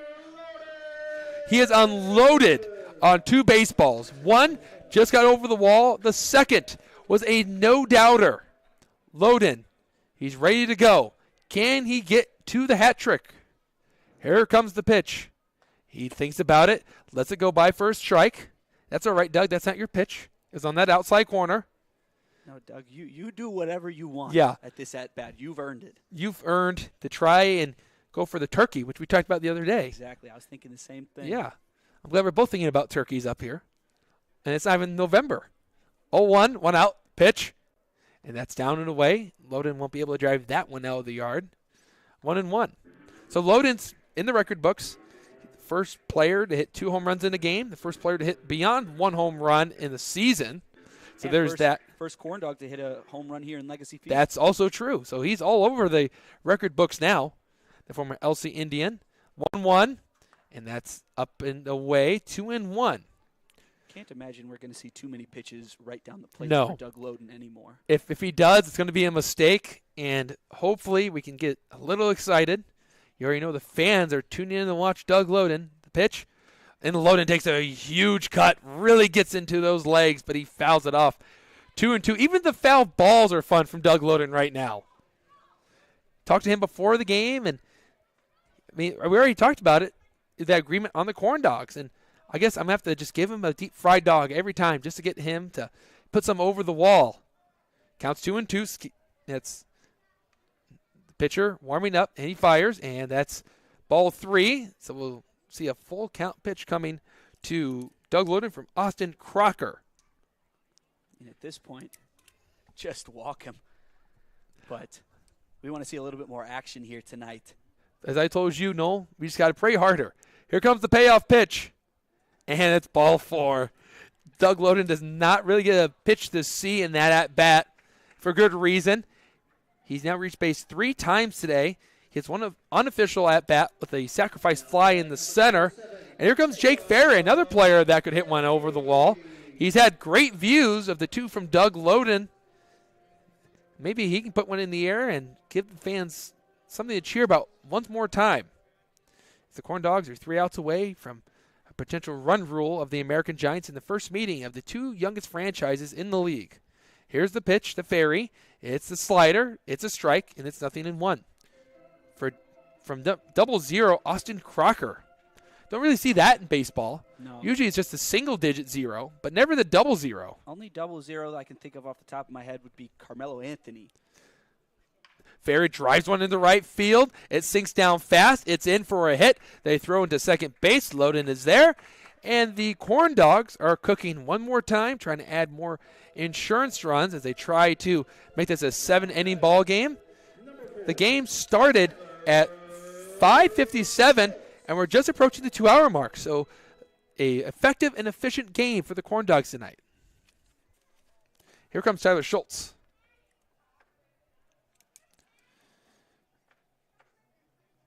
Some nice swings from the Corndogs today. They've remained hot here at home in terms of their offense. Here comes the pitch to Schultz, and that's a slow breaking ball. It grabs the corner for a strike. Even got to put in the post-game report that the Corndog sticks are hot. Kind of like if you were to burn one by accident. Done that before. Not fun. Got really good at using the fire extinguisher. 0-1. That's down and away. 1-1. No, you a bit of a cooker? You know, I can cook a mean steak. However, you mentioned fire extinguisher. My first attempt at college this past year, I was reading online. It said, make the pan scorching hot. Right? Okay. So I said, okay, I'm going to make it scorching hot. So turn on the heat. I wait a little while. Ground ball, foul, 1-2. And I think, that's probably hot enough. It's scorching. Pretty hot, scorching. Pour the olive oil onto the pan. Oh, no. And almost immediately, it bursts into flames. And I'm standing there, and I know you don't put water on a grease fire. At least I know that. And I'm sitting there thinking, this is a rental property, right? And there's a fire extinguisher. But, having to use the fire extinguisher, that can cause problems with the renters. And then it's also just embarrassing. Yeah. So I'm standing there with this fire in this pan, and I have no idea what to do. The pitch, and that's going to hop into the glove of Cazillo, 2-2. And finally, I decide, you know what? I'm just going to wait it out. This oil can't last forever. And I took it outside, and I stood on the porch for a couple minutes until the flame finally died out. No harm done. Okay. And I finished out the evening cooking a great steak dinner for my roommates. So just got to make sure it doesn't get scorching hot. The 2-2 is, that one's crushed into left center field. Going back is Torres. He's looking up at the track. He jumps. Did he catch that? He did not. Let's punch a ticket for a 3-run cowhide joyride. And the Corndogs are up 13-0. Welcome to the home run board, Tyler Schultz. You know, normally I save this saying for a nice comeback victory, but 4 home runs in one game, impractical, improbable, but never impossible for your Lake County Corndogs. An incredible drive from Tyler Schultz. He went to the deepest part of the yard, and it exits for the 4th time. As there's just been baseballs flying out of the yard tonight. They just can't contain the Corndogs today. 13-0. The Corndogs have now scored in every inning. Let's hit that home run button one more time, shall we? Wow. 3-run homer. I mean, they've hit a home run on every pitcher the Chicago American Giants have sent out today. But I do have to give credit to Julius Torres there. That was this close to being a robbed home run. And Deal almost got another one as he just missed that one straight back over our heads. I thought that was a moment of truth for you, Noel. I thought you were going to have to try and make a barehanded play. Did you think about it? That's the closest it's been. The Corndogs are cooking as they are scorching hot. As it's 13-0 in this game. Here's the pitch to Deal. And Deal drives this one in the center. This one's going to stay in the yard this time for Torres as he glides over to his left and makes the play as Jaden Deal was just a couple more inches from driving a baseball that could have been out of this ballpark one more time. I'm frankly speechless. I've been speechless here before when I saw the Corndogs score 9 runs in the bottom of the 8th inning, but this is something else here. You know, once again, if you haven't made your way out to one of these games or at least tuned into the broadcast, what are you doing? You got to get here. Pitch to Curiel. And Curiel hits one into right center field. It's slicing away from Torres. Torres racing. He dives. Won't make the play. Curiel heading for second base. Ball's being picked up by Glad. Curiel is going to keep the burners on. He's heading for third base. Here comes a throw. It won't be in time. A stand-up triple for Cal Curiel as he shows his muscles over to the dugout. And the Corndogs are flexing them right now. We've gone from barely ever seeing a double here in Legacy Field to 2 triples and 4 home runs. Woo, doggy. It's been a fun one as the Corndogs have been racing around these bases like it's the Indy 500. Just around and around they go. They're dancing. Here comes Terry, and that's out 1-0. We're dancing up here. We're having a great time, and I know Tom Beitlich to our left is having a great time. 2-1-4-1-2-3. They're not the digits on my credit card. That's the Corndogs runs in every inning tonight, and it's 2-0 now to Gavin Terry with the runner on third. I'll tell you. Since you told an embarrassing cooking story, I'll tell mine. First time I ever tried to cook for myself, it was Pop-Tarts. So I was younger at this time, elementary school. The pitch, and it's down and away, kicks away. Here comes Curiel, and it's now 14-0 in favor of Lake County. There's another one. Curiel barely even had to break into a run there, almost jogged home as there was a bit of a defeated approach to the ball from Gino Gazzillo there. Yeah, you couldn't find it there. And Curiel crosses the plate for the second time tonight. But what happens, I took the Pop-Tarts and I put them in to the microwave and I hit start. So that sounds like I was doing everything right. That's a strike. You thought maybe. But me, being so young, I didn't realize you have to take the tinfoil off. So all you heard was pop from the microwave, and then you took it out, and the Pop-Tart was cooked, and the tinfoil was, I don't even know how to describe it. It was also burnt, and that one misses wide, and it's ball 4 to Gavin Terry. We'll continue this inning. The Corndogs have already put up 4 runs on the board tonight. That's the second time they've done it. There's something satisfying about 2-4-1, 2-1-4, and then 1-2-4. Yeah, I'm out of words here. It's been a short game, and I'm already out of words. We forgot to mention, actually, with every home run hit this season by the Lake County Corndogs, they are powered by the University of Chicago Medicine, proud partner of the Lake County Corndogs. We haven't seen one in so long that we kind of forgot about that one. So the home runs hit by Doug Loden, 1 and 2, Tyler Schultz, and Jaden Deal were all powered by University of Chicago Medicine. And as they do a pitching change, we'll take a break. It's the Corndogs up 2 touchdowns and 2 extra points. 14-0 Corndogs on the Corndogs Broadcasting Network.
Pitching change from Legacy Field, as every pitching change is brought to you by IBEW Local 697, proud partner of your Lake County Corn Dogs. As the Corn Dogs are now up to 13 hits on the night, as they had 11 the last time we were here, so 24 hits scattered in 2 games, including the 4 home runs hit tonight. That's down in the dirt, 1-0. It's been an absolute slugfest for the Lake County Corn Dogs. Last time we were here, the Corn Dogs had hit, I want to say it was around 4 doubles in that game. I know there was at least 1 triple from Brett Matthijs because it was the first triple in Corn Dogs history on that day. Seen a few tonight to add on to triples. And Hansen hits a screamer down the line and foul. It's 1-1 to Hansen, who's playing third base tonight, who is 2 for 4 in his last at bat. He picked up an RBI. And again, I think Nola said it. Have you said it? It's been fun, and people should come out and enjoy the Corn Dogs. Yeah. If I missed that, I think I've said it a couple times. I think so I too. don't think I can stress it enough. Yeah. Here's the 1-1, and that's over the head of Hansen, who's able to get the bat down in time. Learned on a lesson from earlier in this game, and as one of the players ducked down and the ball from Pangburn hit it and cracked the bat. Sometimes when you go down, you have to take the bat with you. The most important part is that bat, because if it hits it and goes fair, it's a fair ball. If it hits it and goes foul, it's a strike. Hansen hits one to the right side. Will it sneak through? It will sneak into right field, and Terry's going to hold up. As it looks like Justin Heisman's going to play station now and not try to run up the score on these American Giants, who have played to the best of their ability. It's just nothing going their way. When you're playing a hot team like the Corn Dogs at the plate, who've been undefeated at home, you just sometimes run into a center block. Yeah. And now here, I have a feeling we're going to see a lot of big swings from Kuntz because, we are already up 14-0. You kind of just want to get these outs here and end the game. You don't want to seem a bit disrespectful tacking on these extra runs and everything. So, if you can go yard, go yard. There's a strike right down the middle. And it's 1-2 Kuntz. And I agree. We're still going to try. Every at-bat still counts towards your average and your stats, of course. So you just want to go in there and mail in the at-bat. Yes. I get what you were saying for Roman Kuntz. His team is up 14-0. They've already scored 4 runs in this frame, a crooked number.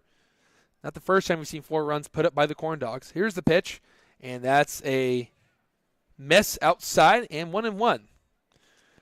Trying to look back and see how many doubles were actually hit in that game against Southland back on the 10th, so just 2 days ago.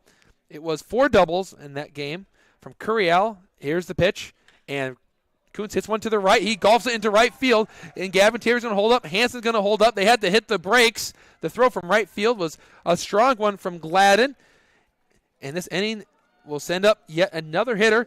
We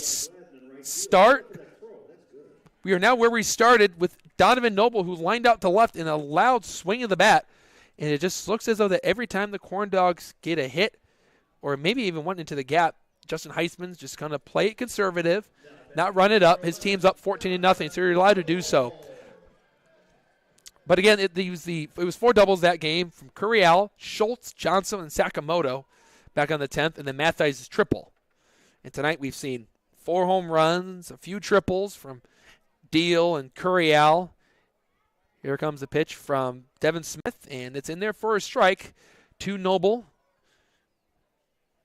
And Noble in this game is 2 for 4 with a bunt single, and a single in the left, a fly out, and a line out to left. So he's made Cortez work. And that's up and away, 1-1 to Noble. And Noble was the answer for Gavin Terry when Gavin Terry was asked, if you were stranded on a desert island, which Corndog teammate would you take and why? And we had some very interesting answers. I want to reveal them all because those videos will head up on YouTube. Or you can see one of those.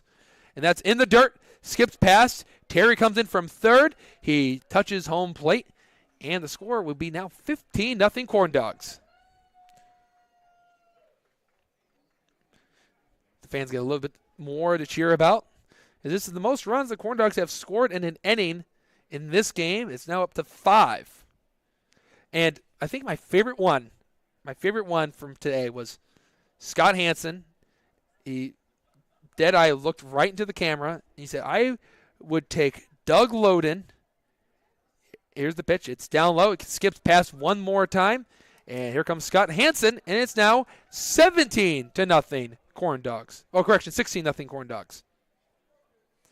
Got a little ahead of myself. Saw the score would put up 16 and thought we were going to 17. But now 6 runs have scored. And it looks as though this game's going to end in the top of the 7th as the American Giants will get a chance to bat one more time. And it was Doug Loden and Danny Poplava was Hansen's answers. And he goes, just because I would like to be the brains of the operation. Count is 3-0. Ground ball left side. Could this end the inning? Here comes the throw. It's down low, and it's not caught cleanly. Donovan Noble reaches on the error. Don't give him an RBI because Roman Kuntz scores, and now we can say it's 17-0 in favor of the Corndogs. And this is a bit of a confidence booster for the Lake County Corndogs. And here comes Doug Loden. I wasn't able to see exactly what happened there on first, but that ball was not thrown extremely well as it took a bounce before it reached first. And that's a recipe for disaster when you're going up against Donovan Noble, who's got a good set of wheels on him. Willing to bet that Noble won't be going anywhere anytime soon. There's a strike to Loden, 0-1. 7 runs have come across the score, so the Corndogs went with the run up the middle, scored the touchdown, kicked the extra point. It's 17-0. I have to say maybe our kicker would be Nicholas Johnstone, considering he is from Australia. There's a pitch, and that's out. 1-1. You know, because they usually play soccer out there and rugby. Rugby's very popular. Australian rules football. That's interesting. I wonder what kind of rules they have there. Have you never watched an Australian I have football never. before? I didn't even know they had a football league. It's a great mix of football and rugby, I will say. Interesting. 1-1. That's down in the dirt. Doug Loden keeps the bat on his shoulder. 2-1. So what is the difference between Australian football and American football? It's really hard for me to say. I just know that it's very similar to rugby, and it involves a lot of you can pass by kicking the ball, you can toss it backwards, and you're looking to kick the ball through some uprights. I know that. 2-1.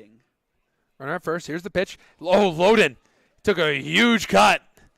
And if you have made contact, there's no doubt that would have been home run trace, numero trace for Doug Loden. Maybe the only Spanish to be able to do on air as I took it for 4 years and really didn't learn a whole lot. Not the best student at learning Spanish, but I'll try my best. 2-2. Here's the pitch, and Loden fouls it off. Threw the barrel at it, hit it out of play. We'll do 2-2 again. Throwing the ball is not allowed, and players must not get caught holding the ball. Interesting. Players can tackle using their hands or use their whole body to obstruct opponents. Wow. And they've been playing this for a long time. Yeah, it's a 1859 in Melbourne, Victoria, Australia. Wow. Pitch. That's inside. Loden Dan says out of the way. And 3-2. Interested to see if Noble is going to take off here on the 3-2, 2 outs. Usually in a normal game it would, but with the score the way it is and not trying to run it up on the American Giants more than the Corndogs can, they may just tell Noble to stay tight and see what Loden can do here. Loden already walked in this inning. The pitch, he does move, and ball 4. It was in tight to Doug Loden. He worked his second walk this inning. He'll go over the first, and Noble will stay at second. And Jake Ferry will now come up as the Corndogs have sent up a lot of hitters. Let's do the math right now. Jake Ferry will represent the 12th batter to come up in this inning. Wow. And, you know, Noel, I mean, we've been having a lot of fun up here, but in the serious note, with the Corndogs losing the last 2 out of 3 games, up and away, 1-0. Correction, it was 3 out of the last 4, all by 1 run. You have to say that this is the confidence booster the Corndogs have been looking for. Yeah, and it's one way. The other day, you know, they had the big blowout win against the Vikings here, ended it in 7 innings. The offering, and it hits off Mike Clay, the home plate umpire. They're going to keep the runners at their bases, 2-0. But today, 4 home runs, 2 triples, 17 runs. I mean, they're firing on all cylinders, not to mention the strikeout record as well, and a bunch of goose eggs up there on the scoreboard. Yeah, the offense might actually somehow go over what Connor Pangburn has done on the mound. Ground ball to the right. It's tackled by Spencer, who will kick the cushion for the 3rd out and end the extremely long inning for the Corndogs as they are up 17-0 going to the 7th. Might be 3 outs away from winning this game. You're watching the Corndogs baseball on the Corndogs Broadcasting Network.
Welcome back to Legacy Field. And if you're just joining us, yeah, you missed it. You missed it. It's like watching the first half of a movie and then shutting it off and not seeing the end. But for the Corndogs, the story has been the beginning and the middle, and this might be the end right here as you see it. And that's not a typo. Yes, it is 17-0 in favor of your Lake County Corndogs. So if you missed it, you must have been sleeping because it's been fun. The game started at 5:57. It's getting running around 2 hours and 20 minutes. And the Corndogs will now turn it over to Doug Loden. And every pitching change this season is brought to you by IBEW Local 697. And Loden throws the pitch. The bat was swung on and missed, but then the bat ended up by the Corndogs dugout as it went flying. Is that Justin Heisman fakes as though he was going to throw the bat back to the batter, Mike Gladden. They have a good laugh. All of a sudden, I have Roger Clemens vibes from the World Series when he had the broken barrel from Mike Piazza and then threw it at him. I'm not sure what year that was. I want to say maybe that was 2000 because they had one in 98, 99, and 2000. As Josh Brunette sends up a text message saying that Doug Loden is the Shohei Ohtani of the Lake County Corndogs. He fires a strike 0-2. If you hit 2 home runs, and if he goes down 1-2-3 here, I will nickname him that. He can have that title. And there's Josh. Here comes the 0-2 pitch from Loden. And that's up and away, 1-2. I mean, that's good velocity we're seeing there from Loden. He says he throws about 90. If you watched your catching up with the Corndogs and did some studying before the season, you have known that. 1-2. And it's hit into right field. Coming in is Ferry. Did he catch that? He did! That's actually Roman Kuntz out in right who slides, backhands it, and there's a first out. And the Corndogs are 2 outs away from moving into double-digit wins. Well, yeah, if you're Loden, you got to go give Kuntz a pat on the back for, keeping your single-inning no-hitter alive, coming in his first appearance on the mound. So that was a great play by Kuntz. Unlike the last 7-inning game from the Corndogs, it will be no-hitter tonight as the Giants have 4 hits, 2 of them from the same player in Joshua Carter. And there's a big cut. It came up empty. Nothing in 1 to Gabe Cortez, who was 0 for 2.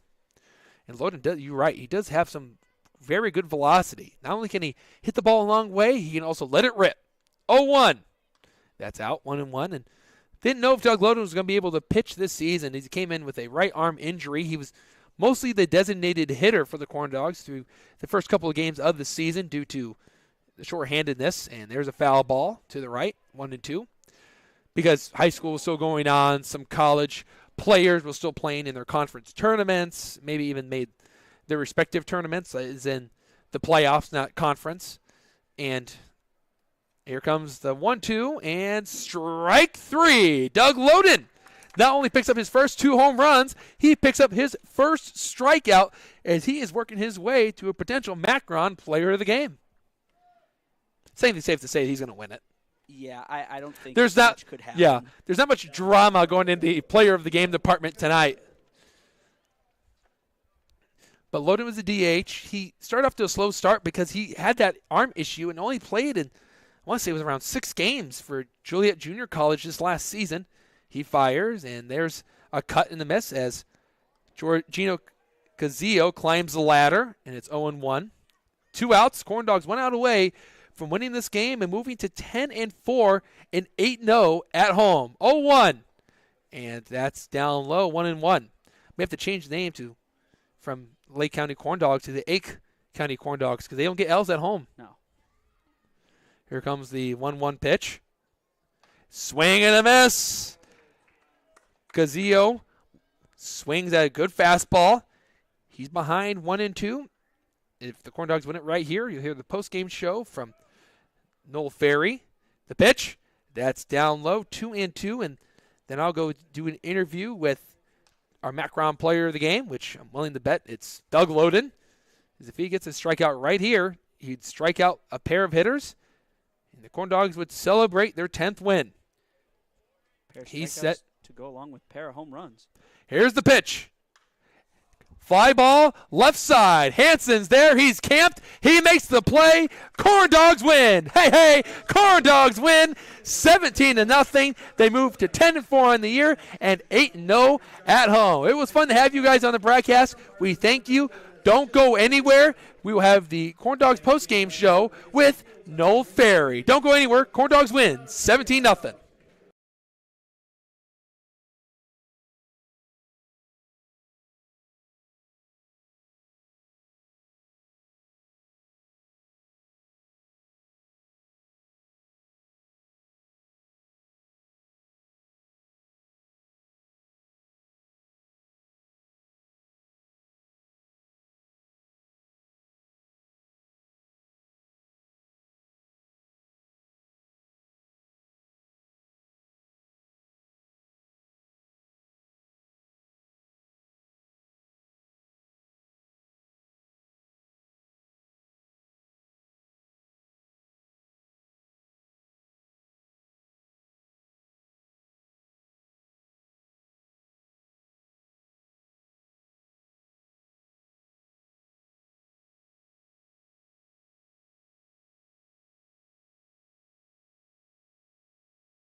Welcome back here to Legacy Fields. I'm Noel Ferry here with your post-game show today. The Corndogs take this one 17-0 against the Chicago American Giants, advancing to 10-4 on the seasons. That moves the Chicago American Giants to 2-7-1.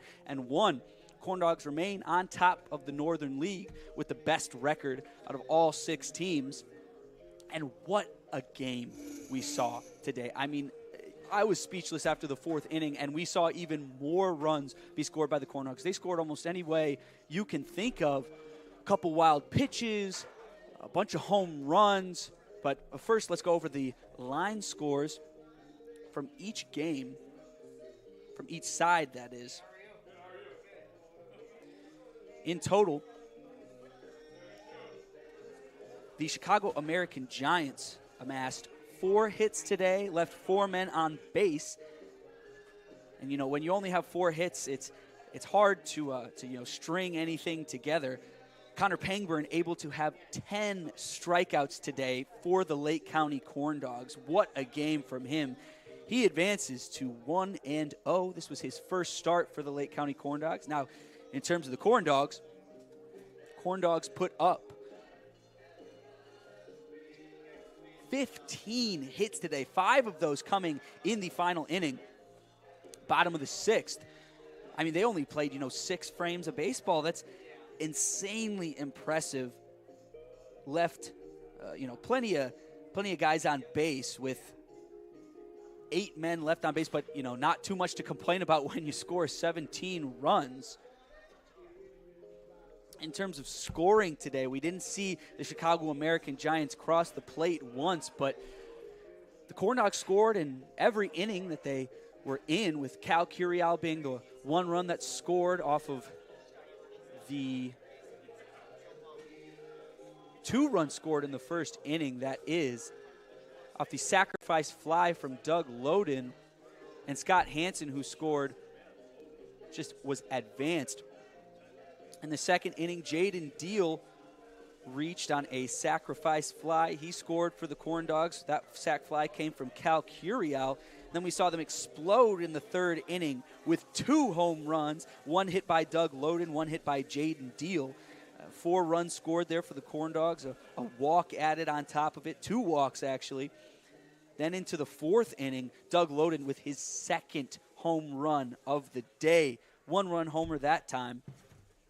Into the 5th inning, Corndogs scored 2 more. In the 6th, they put up 1, 2, 3, 4, 5, 6 more runs. 7, actually. That put them up 17-0 to end today's game. And it's safe to say that the Macron player of the game today is Doug Loden, who not only came in and hit 2 home runs for the Corndogs, amassed himself 4 RBIs, but he also came in and closed out the game for the Corndogs with a strikeout to go along with it. And your University of Chicago Medicine play of the game, that's a tough one. We saw so many great plays here today, but it will have to go to Doug Loden's first home run of the day, his 2-run homer that, was looking a little questionable as it came off his bat, but hit over the fences, and that was the first home run hit by a Corndog here in Legacy Field, and that is why it is your University of Chicago play of the game. Corndogs snap a single-game losing streak. They were coming off of a 2-game losing streak against the Southland Vikings and Northwest Indiana Oilmen. They snapped that with a win against the Vikings, but lost last night to the Northwest Indiana Oilmen. Got all the momentum they needed tonight. And looking ahead, Corndogs head to Hammond, Indiana, Dowling Park to take on the Southland Vikings. Once again, gotten pretty familiar with those teams and look to extend their win streak to 2 and advance to 11-4 on the season. I'm Noel Ferry. This has been your postgame show. Corndogs win it 17-0, and we'll see you tomorrow. Thanks for a great day of baseball. Signing off.